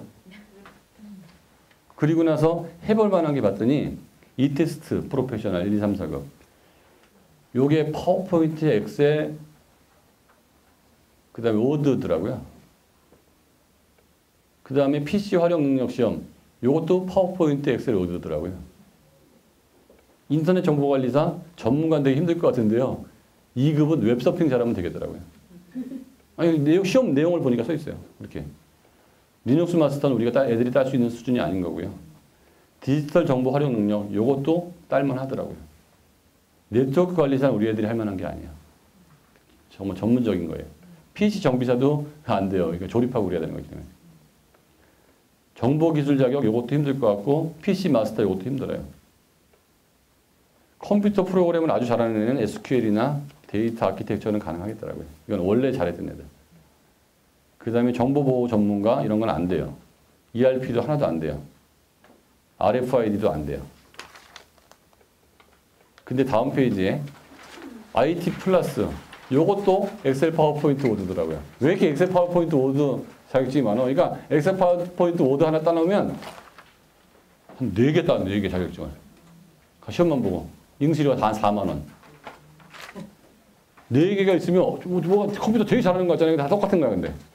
약간씩 다르고. 그 다음에 제가 밑에서 저걸 하고 싶었던 게 사실 저거였거든요. 수화통역사, 보건복지부. 애들한테 가르치고 싶었는데 왜냐하면 수화통역을 가르친 다음에 봉사활동을 농업학교에서 할 수 있게 하려고. 그럼 이게 스토리가 딱 맞잖아요. 그러니까 이런 아이가 많으면 별로 안 예쁜데요. 봉사를 잘하기 위해서 수화까지 배웠어요. 그래서 수화협회에다 전화했어요. 여기다가. 다 알아봤어. 왜 19세야? 아니, 중학생이 수화 배우면 뭐 문제가 돼? 왜 19세야? 배워놓으면 좋을 텐데. 내가 이건 길게라도 계속 얘기하려고 그래요. 이거 좀 낮춰라. 내가 가르치고 싶다, 애들한테. 수화를 가르친다고 그러면 얼마나 좋아요, 애들이. 처음에는 대학 가려고 배웠죠? 근데 그들하고 접촉을 하죠. 마음이 따뜻해져요, 나중에는. 처음에는 형식이 본질을 앞선다고, 나중에 형식이 본질을 만든다고, 처음에는 점수 때문에 시작을 한 거지만, 하다 보면 거기에 봉사활동을 하게 돼 있는 거예요, 사람이. 그래서 누가 대학 가려고 봉사활동하는 사람 뭐라 하지 말라고. 그것도 안 하는 것보다 나니까. 그것도 하다 보면 나중에 그거를 계속 해요. 그것도 하다 보면. 쭉 넘겨서 문체부가 더 좋은 게 많아요. 문체부. 이건 제가 지금 하고 있는데 저는 국어 시간에 한국어 능력 인증시험 공부를 가르칩니다. KBS. KBS 한국어 인증시험을 가르치면 엄마들이 자꾸 질문하는 거예요. 그거 독서하고 뭐 그래야 되는 거 아니야. 초등부 말고. 초등부는 국가공인이 아니에요. 쓸 칸이 없어. 성인용인데 나이 제한이 없어요. 1, 2급, 2, 3급, 3급, 4급. 한국어 능력 시험. 여기까지 올릴 수 있다는 거죠.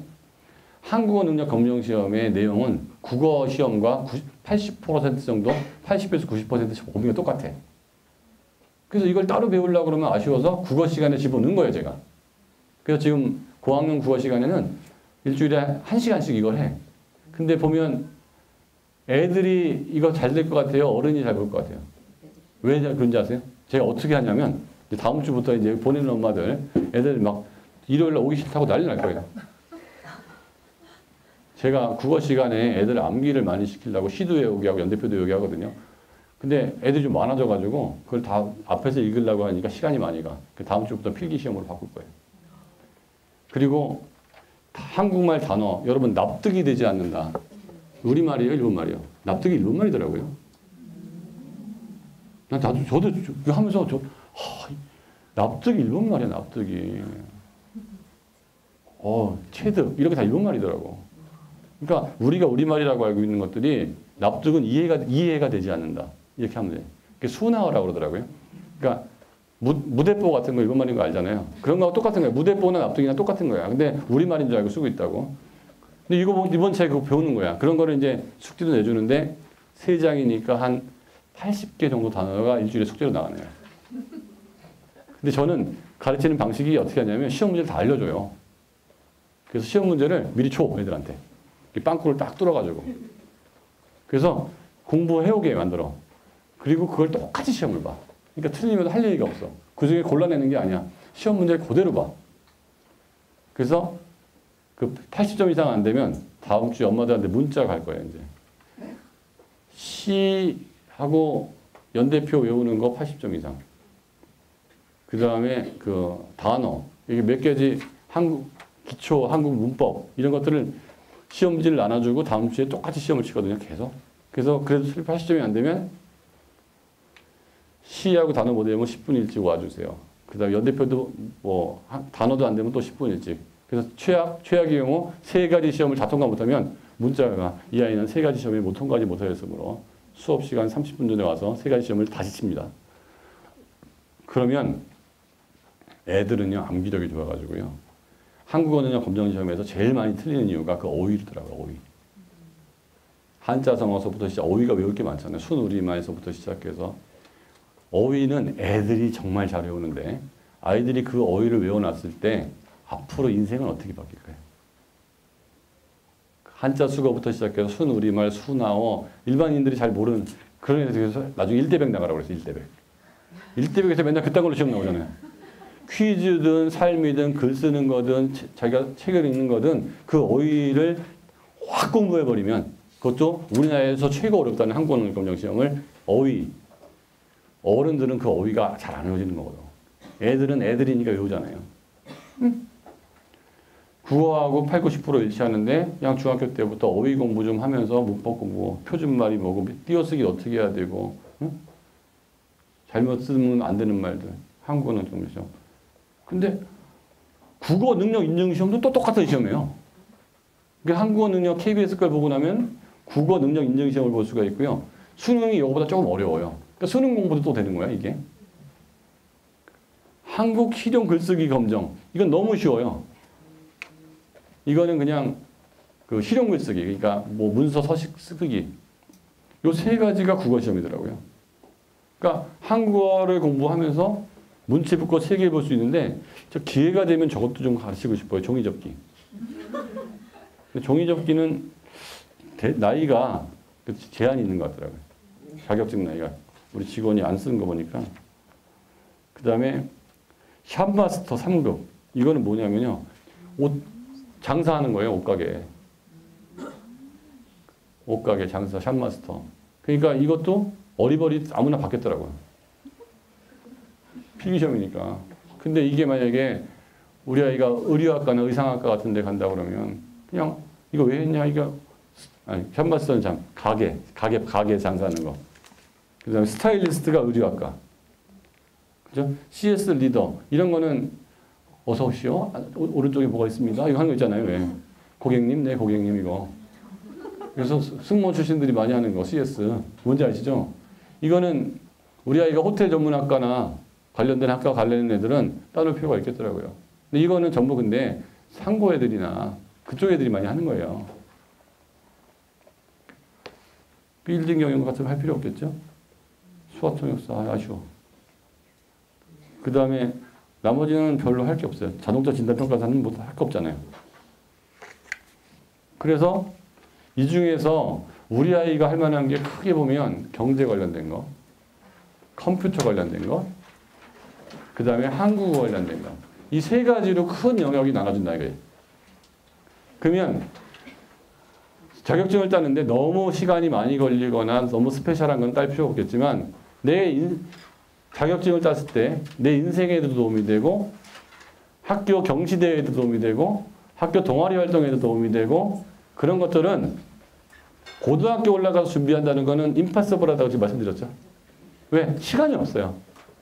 그래서 지금 따라하는 게 아니지만 그쪽에 딸 수도 있죠. 관심을 갖고 지금부터 많은 시간 하려는 게 아니야. 일주일에 한두 시간만. 한두 시간만 꾸준히 하려 하다 보면 고등학교 때는 시험만 보고 따면 된다 이게. 그리고 그거 관련된 동아리를 하고 그거 관련된 거를 할 수가 있다. 근데 그게 컴퓨터가 정규교과에 들어오고 그 다음에 뭐 한국어에 원래 있었던 거고 경제도 있었으니까 이 세 가지 중에서 따는 게 제일 안전하겠다라고 보고요. 그래서 각자가 진로하는 목표나 현재 실력이 다르기 때문에 모두가 이 세 가지 자격증을 다 딸 수는 없는데 우리 아이가 중학교 저학년이다, 2학년쯤이다 그럼 다 딸 수 있죠. 중3이다 그러면 벌써 부담스러운 거겠죠. 이 중에서 이거는 안 될 것 같다. 1학년이다, 6학년이다. 이게 안 딸 이유가 없죠. 컴퓨터 하래가지고 인생이 플러스가 안 될 게 없잖아요. 파워포인트, 엑셀, 워드를 능수능란하게 다루는데 자격증까지 땄어. 근데 이 아이의 중고등학교, 대학교 인생 살면서 이게 도움이 돼요, 안 돼요? 되죠. 아마 중국어보다 도움이 될지도 몰라요. 여러분들이 하는 여러 가지 액티비티 중에서 한번 생각해 보라고. 인생에 진짜 도움이 되고 성공의 삶에, 승진에, 사업에 도움이 되는지. 한국어도 마찬가지. 도움이 돼요, 안 돼요? 되겠죠? 경제 도움이 될까요, 안 될까요? 되겠죠? 학교에서도 인생까지 다 보라고. 그럼 해야죠. 그러니까 지금 당장에만 도움이 되는 거냐? 인생 전체에 도움이 되는 거냐? 그걸 보시면 아, 이건 인생 전체에 도움이 되겠구나 판단이 드실 거고. 또 넘겨서 아까 한 거 보면 자격증까지 했죠. 이제 진로 희망사항으로 갑니다. 86쪽. 희망 분야나 희망 직업을 입력한다. 이거 입시에 큰 도움 되겠어요, 안 되겠어요? 예, 진로 희망 의사 이게 뭐 큰 도움이 되겠어요? 근데 이거를 그렇게 엄마들이 고민하는 거예요. 의대 갈 건데 나중에 바꾸면 안 되냐고. 아무거나 쓰세요. 관심도 없으니까 그러면은. 아니, 진로 희망이지 진로 능력이 아니잖아. 그렇잖아요. 생각을 해봐요. 이게 어마어마하게 이거 고민을 진짜 많이 해. 진로 희망 상황에 뭐라고 써야 되냐고. 의사라고 써라. 고등학교 때 왜 의사라고 쓰니까 공대 왔냐.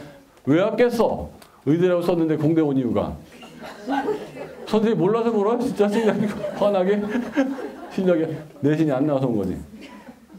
그래서 영역별 세부 활동 보면 자율활동에 4가지 있죠. 적응, 자치, 행사, 창의. 91쪽이에요. 91쪽. 창체로 넘어왔습니다. 창체. 91쪽. 세부 활동 보면 자 적응은 입학, 진급, 전학, 기본 생활습관, 축하, 친목, 사제, 동행, 학습, 건강, 성격, 교우 등의 상담 활동. 이걸로 붙이고 떨어뜨리고 하겠어요? 잘 보세요. 두 번째 자치. 학급회, 학생 협의 활동, 모의 활동, 반장했냐 안 했냐 쓰는 거예요. 시업식, 입학식, 졸업식, 수련 활동, 현장 학습, 문화 탐사. 창의적 특색 활동. 쓸 일이 없어, 쓸 게. 이거 갖고 합격, 불합격 시킬 게 없잖아요. 동아리 활동은 학술 활동, 외국어 회화, 과학 탐구, 사회조사, 컴퓨터, 인터넷, 식물 활용. 자, 요거 나오죠. 이 동아리를 하면서 자격증을 땄다 쓸 수 있어요, 없어요? 있잖아요. 문예예술, 뭐 이거 했다. 저는 그래서 동아리 활동도 애들한테 뭐 들을까요? 물어봤을 때 들으려고 하는 동아리가 몇 개 있어요. 교지 동아리 들어라, 교지. 학교 신문 만드는 거. 그러면 뭐를 취재하러 갔던 얘기 다 쓸 수가 있어. 무슨 얘기인지 알겠죠? 그럼 교지 활동을 하면서 내가 활동한 얘기를 쓰잖아요. 그러면 뭐 내가 학회를 어딜 가서 뭐 서울 무슨 뭐 학회, 컴퓨터 관련 학회에 가서 아니면 경제 관련 학회에서 무엇을 취재해서 기재하였다. 그래서 걔가 한 활동을 돌려쓰기가 되게 편한 게 교지 동아리. 내가 뭘 했다는 어필할 수 있어. 근데 어떤 애가 그걸 쓰고 싶어도 자기가 취재한 게 아니면 쓸 수 없잖아요. 쓸 수가 있다고. 근데 노자, 청소년 단체 별 의미도 없고요. 교내 봉사. 이 봉사가요, 요구하는 게 뭐냐면 의미가 있고 지속적이어야 돼요. 이게 얼마 전에, 그러니까 학습 부진 친구를 도와줬다. 그러면 봉사활동을 하는데 학습 부진 친구 3년 동안 계속해서 걔가 전교 꼴찌에서 뭐 10위권 대학 갔으면 그걸로 얘가 대학을 가요. 옛날에 봉사로 대학 간 케이스가 한번 나온 적이 있었어요. 3년을 업고 다녔대요. 3년을 하루도 안 빼놓고 친구를 업어서 등교를 했대요. 그래서 걔가 그 어느 학교더라? 그것도 15위권 바깥의 학교예요. 15위권 안쪽은 3년을 업어도 안 뽑아줘요. 그러니까 봉사를 감동을 주려면 그 정도 해야 돼. 3년을 걔네 집 가서요. 걔를 업고 학교로 간 거야. 3년을. 한 번도 하루도 안 빼고 눈이 오나 비가 오나. 봉사하려면 그 정도 해야 해. 근데 애매하게 봉사활동 찾잖아요. 이것저것 화단 청소. 딱 어머니가 이 교수예요. 애매하잖아. 화단 청소에 뭐에 막 잔뜩 써놨어. 뭐 그다음에 뭐 번역 봉사. 되게 좋아하는 게 또 번역 봉사야. 엄마가 했는지 아버지가 해줬는지 알 게 뭐야. 교수가 그렇게 생각해 안 해요. 얘가 아프리카 난민 아이들의 편지 왔다 갔다 하는 거 번역 봉사 해줬단 말이에요. 영어로 된 거를. 근데 의심이 가요 안 가요? 가잖아요. 그래서 가장 의심이 안 가는 게 뭐예요? 피 뽑는 거예요. 여기도 써 있어요. 헌혈봉사 4시간 인정에 한 방에. 그것도 몇 킬로 이상 돼 뽑을 수 있어요. 근데 잘 생각해 보세요. 헌혈봉사를 4개 계속 하잖아요. 의대를 가든 뭐 사회복지학과를 가든 생각해보라고. 엘리트들이 제일 안 하는 게 헌혈이에요. 엘리트들 헌혈 잘 안 해요. 남도 뭐 하라고만 하지. 실제로 자기 피 뽑는 게 쉬운 일이 아니에요. 근데 몸에 나쁘지 않아요. 건강한 사람들 뽑으면 사혈도 일부러 하는데 뭐 이게 찐득찐득하니까. 이게 학기마다 할 수 있는 횟수가 정해져 있다고. 그걸 다 채운 거예요. 나중에 자기소개서 쓸 내용이 얼마나 화려해지는 줄 알아요? 내가 의과대학을 가는데 사람을 살리는데 지금 할 수 있는 거는 피부를 뽑는 것밖에 없었다 이거예요.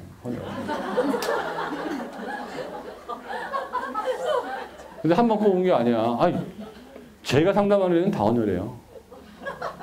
이게 사회적으로 좋은 거예요, 안 좋은 거예요? 고등학교 때 뽑던 애 뽑았더니 상쾌해짐을 느끼면 대학 가서 어른 돼서 또 뽑아요, 얘는. 상쾌함을 느끼면. 근데 진정성이 있잖아요.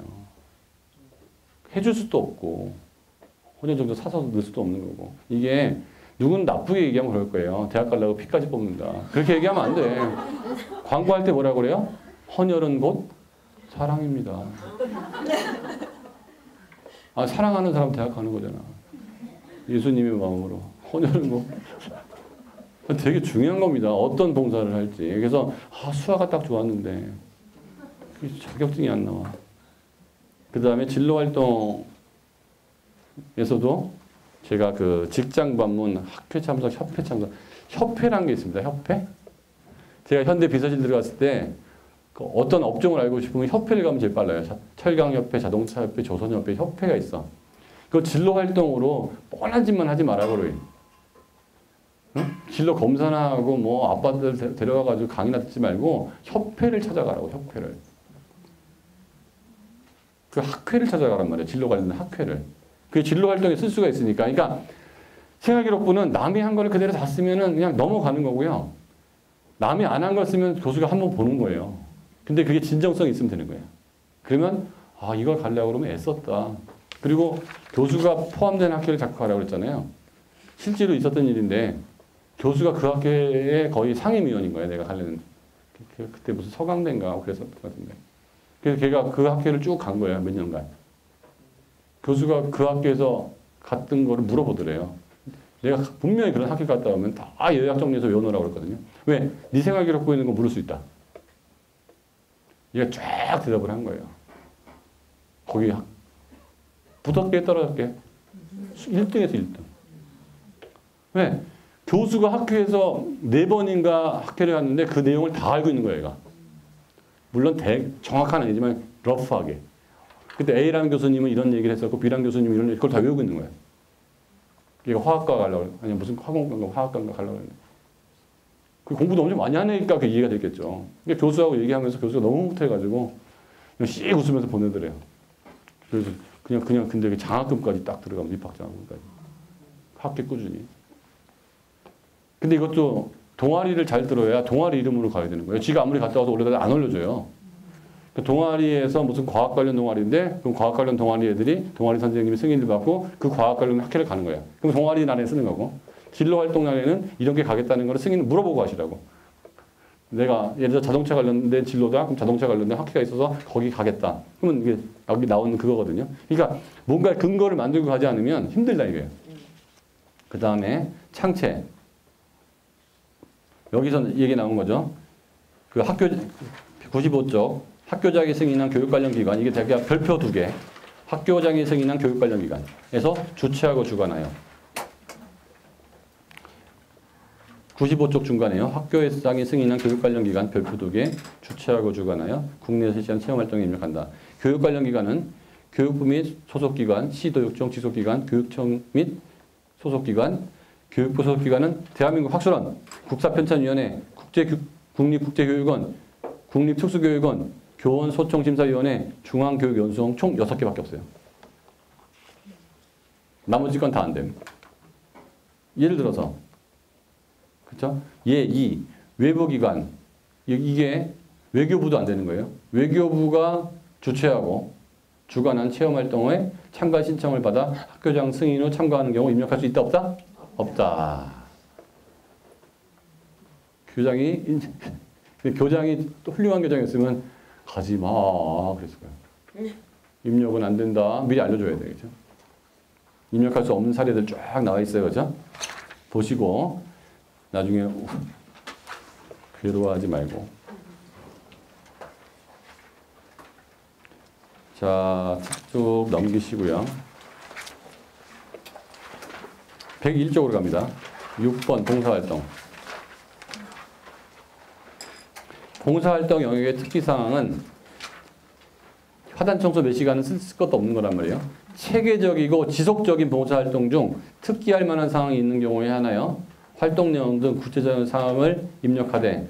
그렇죠? 101쪽 6번 말하는 거예요. 101쪽 6번.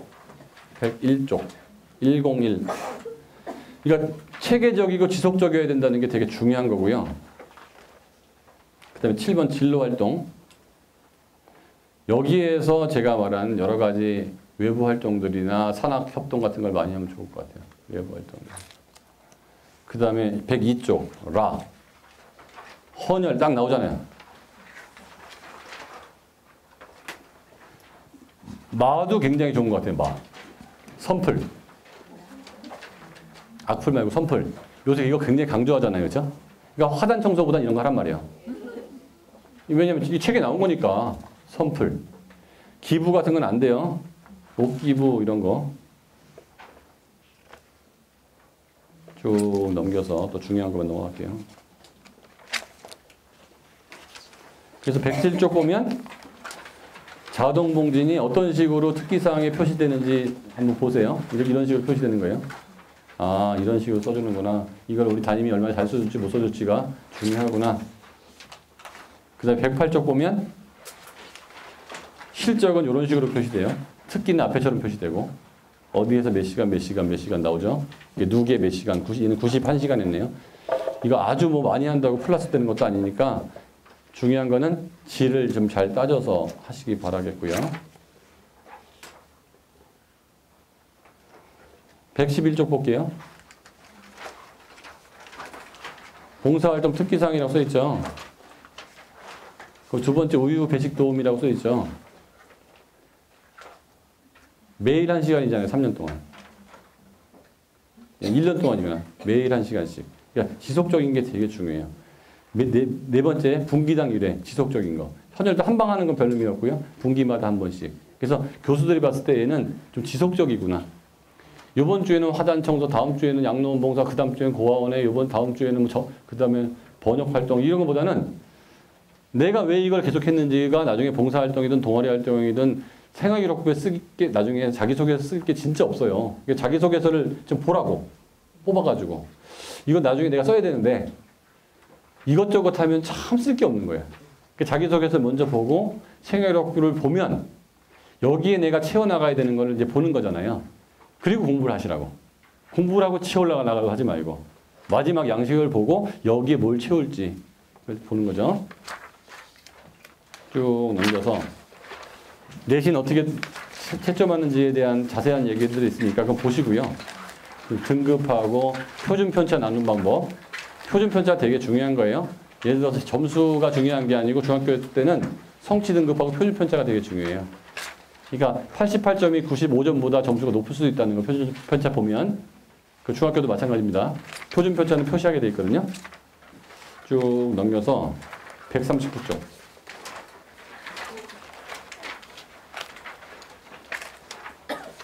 영재교육 이수 내용 입력 방식. 그래서 그 영재학교, 영재학급, 영재교육원 이수 시간을 어디다 입력한다고요? 세분 능력 특기사항, 세특에다 입력하게 돼 있어요.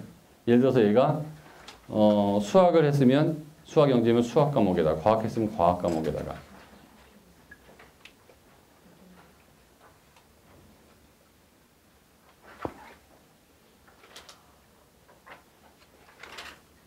그다음 발명교육 수료 내용 입력 방식. 이거는 뭐 발명교육센터에서 하는 건데 이건 기술과정 과목.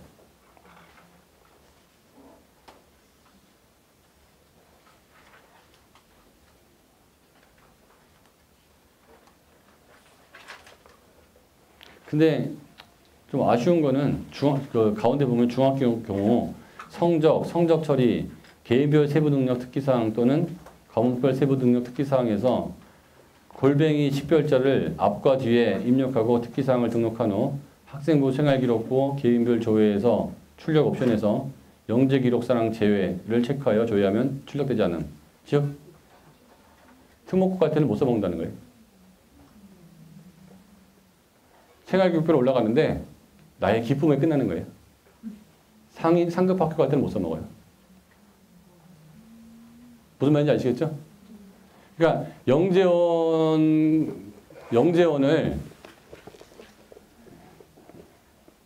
저보고 다녀야 되냐 말아야 되냐라고 할 때 그냥 구태여 다닐 필요 있느냐 라고들 얘기하는 경우가 생활기록부에 들어가는데 내지는 못하는 거예요. 그거만. 기록했는데 내지 못해. 그러면 기록은 돼 있으니까 나는 갖고 있을 수 있어. 제출을 못해. 제출용에는 그게 안 들어간다는 거예요. 그러면 그럼에도 불구하고 다니고 싶으면 다니고 말래 말하게. 그렇죠? 여기 그렇게 써 있죠, 그때도. 영재교육원에서 1년 과정 정보 영역 120시간을 이수함. 딴 거에는 아무런 표시가 없는데 요거만 앞에 뒤에 골뱅이가 있죠. 요거는 용인외고에 낼 때는 요거는 표시가 안 되는 거지. 생활기록부를 내가 뽑을 때는 표시가 돼. 낼 땐 표시가 안 돼. 그래도 표시 나는 뭐 중요하다 생각하면 하는 거고 아니다 싶으면 안 해. 쭉 넘겨서요.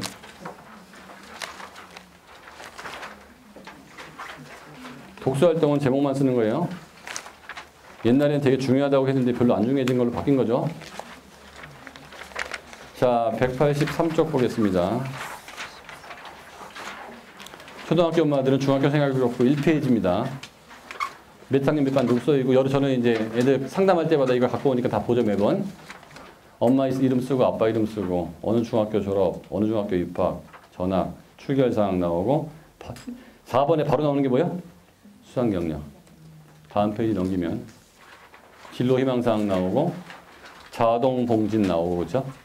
특기사항 나오고 그다음에 봉사활동 실적 나오고 그다음에 교과, 국어 그렇죠? 406명이 들었고 95점이니까 90점 이상은 A. 평균은 몇 점? 78.6, 표준편차는 12.6. 표준편차라는 게 평균보다 12.6 이쪽에 있다는 거예요. 그러니까 얘가 만약에 국어가 95인데 표준편차가 12.6이다. 그런데 어떤 애가 그 과학이 88인데 표준편차가 18이다. 어느 게 잘 본 거예요, 시험을? 과학이 잘 본 거죠. 성취도는 B지만 과학이 더 점수가 잘 나온 거예요. 그래서 이 표준편차가 되게 중요한 거예요. 그 다음에 은미체, 초등학교 엄마들 중학교 가서 내신 따야 된다고 은미체 열심히 하는 엄마들 있잖아요. 딴 거는 A, B, C, D인데요. 은미체는 A, B, C예요. 은미체는 80점만 넘으면 A이기 때문에 그리고 어떤 특목고나 대학 입시에서도 은미체는 안 봐요. 내신을 평가할 때 어떤 특목고나 대학에서도 은미체는 안 본다고요. 여기에 대해서 중학교 때 우리 애가 내신 수행평가 은미체를 못하고 해서 피하나 그 시간에 단어 해보세요. 그 다음에 특기사항 나오고 교양교과. 교양 P는 패스란 뜻이야. 듣기만 하면 주는 거예요, 이거는. 2학년, 그치? 원점수, 체육교과 쭉 이렇게 나오는 거죠. 자유학교 활동사항 나오고. 행동특성, 독서활동. 자, 고등학교로 넘어갑니다. 190쪽. 중학교가 거의 똑같죠? 뭐가 달라져요? 중학교에 없던 5번이죠? 수상경력 바로 다음이 뭐죠? 자격증. 전 고등학생, 인문계 자격증 쓰는 애가 전교에 한 명도 없습니다. 거의. 자, 딸 수 있는 자격증이 없었잖아요. 인문계에서. 컴퓨터 관련되면 공부해야 됐다는 거고 경제인증시험 상위권 경영학과 경제학과 가려다 하면 안 하죠. 한국어 능력 안 해요. 아까 외고에 어떤 외고 얘기하려고 말하는데 그 학교는 탭스 850 한국어 능력 검정시험 태셋, 한국사 몇 가지 하고 학교 무슨 대회에서 상을 받으면 훌륭한 무슨 외고상을 줘요. 훌륭한 무슨 외고상을 줘요. 그래서 교수들이 훌륭한 무슨 외고상에 뭐가 내용이 들어있는지 알아요. 그럼 탭스 성적표를 기입을 하는 거나 마찬가지예요. 그런 식으로 전략을 짜는 고등학교가 있어요. 왜 짜요? 자기네 아이들 대학 많이 보내고 싶어서. 근데 어떤 고등학교는 네가 알아서 다 하거라 하는 학교도 많아요. 어떤 학교는 우리 아이들을 어떻게든지 대학을 보내려고 수시로. 정시는 학교에서 보내는 게 아니잖아요. 최대한 노력을 해주려는 학교가 있고요. 어떤 학교는 그렇게 노력 안 하는 학교 있어요. 그거는 어머니가 판단하셔야 돼. 그럼 어떻게 보면 알아요? 전년도 그 신문 같은 데 많이 발표하는 게 있어요. 제 책상에도 있지만 상담할 때 어느 학교 할 거 보거든요. 정시로 많이 가는 학교는 다 과당해요. 그건 학교에서 해준 게 없어요. 지가 한 거예요. 수시로 간 학교, 서울대학교를 수시로 많이 갔냐, 정시로 많이 갔냐를 보시면 돼요. 용인외고 정시로 많이 가요, 수시로 많이 가요? 거의 다 수시예요. 서울 가고 100% 수시예요. 하나고등학교도 수시예요. 서울고등학교가 수시로 그렇게 많이 가요. 휘문고등학교 수시를 거의 못 가요. 서울대학교를 만약에 30명이면 수시가 3명이에요. 큰 고등학교. 중동. 여러분들이 좋다고 하는 대치동권 학교 수시 실적 거의 바닥이에요. 경기고등학교 수시 좀 많이 가요. 현대고등학교 수시 많이 가요. 그러니까 수시를 많이 간다는 것은 학교 액티비티가 되게 많고 학교 활동을 적극적으로 표시가 된다는 뜻이에요. 그거는 그러니까 서울대에 몇 명 갔기 때문에 그 학교를 가면 안 돼요. 재수생, 삼수생, 사수생을 다 포함하는 거니까. 그 실적에는. 그 수시는 재학생밖에 없는 거예요. 그래서 어느 학교가 어느 곳을 많이 간다고 그러면 수시가 몇 명인지 봐야 돼. 요 숫자만 보면 아 우리 아이도 수시로 이만큼에 묻어갈 수 있겠구나. 서울대를 그만큼 갔다는 얘기는요. 연대, 고대, 한양대도 수시로 많이 같이 버렸다는 뜻이에요. 서울대 스펙이 되는데 연고대 못 갔겠어요? 그렇죠? 서울대 수시가 없다는 얘기는 다른 데 수시도 못 간다는 얘기예요. 이게 내신에서 불리하든 아니면 경시대회에서 불리하든 자 생각해 볼게요. 경시대회 상을 많이 받아야 되는데 전국적으로 상 받은 애가 우리 학교 다 있어. 그럼 나도 못 받는 거예요. 내신도 안 나와. 내신이 너무 어렵다 보니까 그 시간에 수능 공부도 안 돼. 그래서 내신이나 경시를 받을 수 있는 아이는 좋은 학교 가면 아주 학교가 생활이 좋거든요. 그렇지 않으면 그 학교 갔기 때문에 생활기록부가 아주 지저분해지는 거예요. 그러면 정시로 고등학교 1학년 말해서 2학년 초에 돌린다고. 정시를 돌리는 순간 애들이 마음이 느긋해져가지고요. 정시도 안 되고 수시도 안 되는 거예요. 그 정시 돌리는 순간 수업 시간에 자기 시작해요. 집에서 밤새 공부하고 이상한 애가 되는 거예요. 성격도 이상해지고. 안 그러겠어요. 학교에서 맨날 자고 집에서 4시까지 공부하면 4시에 공부하겠어요? 193 세부 특기사항 보시고요. 자, 이거 준비 많이 한 거 같지 않습니까? 이거 다 제가 3번이나 읽어보고 그 다음에 저희 직원들이 거기 나온 자격증 사이트에 다 들어가서 하나씩 정리를 했어요. 그래서 이거는 사람마다 다 다르기 때문에 뭐가 있는지 아까 제가 어떤 게 있는지 알려드렸고 그래서 저희가 중학생들 사실 고등학생한테는 자격증 따는 말도 태세 이런 거밖에 안 해요. 한국어 능력하고. 한국어 능력은 신방과 가래들은 필수예요. 신방과 가래들은. 왜? 그 아나운서 시험에서 한국어 능력 PD 시험에서 다 보기 때문에 그건 걔네들 필수고 신문사 가래들은. 그 다음에 경제인증시험 같은 경우는 상과대학 가래들 필수인데 학년이 중학생이나 이제 초등학생으로 내려왔다면 컴퓨터 관련된 거, 한국어 관련된 거, 그 다음에 그 경제 관련된 거는 따자, 통합사회 뭐 된 것도 있지만 어차피 학교 경시대회도 많고 관련된 정보라는 교과가 이제 교과 내에도 들어왔고 그래서 저는 지금 국어 시간에는 한국어를 하고 있고요. 사회 시간에는 경제인증시험 준비를 하고 있어요. 그래서 그 시간에 들으면 그 다음부터 시험만 계속 치면 되니까 그거를 따로 시간 내서 한다는 거는 사실 좀 무리거든요. 그래서 사회 공부하면서 경제학 공부하고 국어 공부하면서 한국어 인증시험 따고 그래서 컴퓨터 관련된 것만 없는데 그거는 그 국어 시간 업타임에 한 1시간 반 정도나 2시간 정도나 이게 넣어놓으면 국어 들어오는 김에 워드 프로세스 과정 한번 배우고 그래서 그거 자격증 그 코딩을 저희가 이제 곧 할 거거든요. 코딩 회사가 저희하고 같이 제휴해가지고 그래서 초등학생 애들은 코딩이나 코딩 프로그램 하면서 코딩만 하는 게 아니고 이런 자격증까지 따야 되니까 뭐 한 2시간 반 하면 1시간 반은 코딩 배우든지 1시간은 그 활용. 그러면 언제 되냐고 하면 사람마다 다르겠지만 1년에 8번씩 시험 보더라고요. 컴퓨터 관련 시험들은. 가서 한 3시간 시험 보면 되니까 가서 몇 번 치다 보면 감 잡을 거고 나중에 연습도 그대로 하면 고등학교 때 컴퓨터 관련된 자격증 4개는 나오겠더라고요. 근데 그전에라도 우리 애들이 좋잖아요. 파워포인트, 엑셀, 워드, 프로세서 잘 쓰면. 그러니까 한국어도 그렇게 해서 그런 식으로 제가 프로그램 속에 집어넣어서 나중에 중3 때 저한테 입시 컨설팅 받으러 오시면 아, 무슨 자격증을 준비하면 되는데 조금 해놓으신 게 있나요? 그러면 다 따놨어요. 리뉴만 하면 돼요. 그때. 이 말 좀 제발 들었으면 좋겠어요. 뭐 이렇게. 어쩌면 이렇게 아무것도 안 해놓으셨어요. 이렇게. 모의고사, 국어 모의고사 성적은 뭔가요? 그러면 그게 모의고사가 뭔가요? 이런 소리 나오고. 영어 모의고사는 중3한테 최근에 봐본 적 있나요? 고1 거 했더니 고1과 고등학교 건 고등학교에서 봐야 되는 거 아니냐. 그러면 그 이사 가서 좀 지역을 좀 한가한 데로 가라고. 거기는 그 정도 해도 되는 아이들만 모여 있으니까. 근데 어떤 동네에는 그게 된 애들만 모여 있으니까 그게 된 애들 기준으로 내신 성적이 나온단 말이에요. 그 동아리 활동을 뭐 해야 될지 그거는 중3 되면은 오실 때 내가 갈 거라고 예상되는 학교 삭제 일정표 다 겨울방학 때 떼오시거든요. 그러면 그거 보고서 또 체크해드리니까 하여튼 입시는 지금처럼 이게 변화무쌍할 때는 아는 사람하고 모르는 사람의 차이가 많은데 자, 제가 꼼수를 부린 겁니까? 정면 돌파하는 겁니까? 정면 돌파예요. 예를 들어서 입학만을 위해서 꼼수를 부린다면은 어디 몽고가 상을 받아오는 거는 꼼수죠. 근데 파워포인트, 엑셀, 워드 프로세스 잘 쓰는 거는 인생의 정면 돌파예요. 근데 정면 돌파하려고, 그러니까 그지? 나는 끈을 잡았는데 소가 따라오네?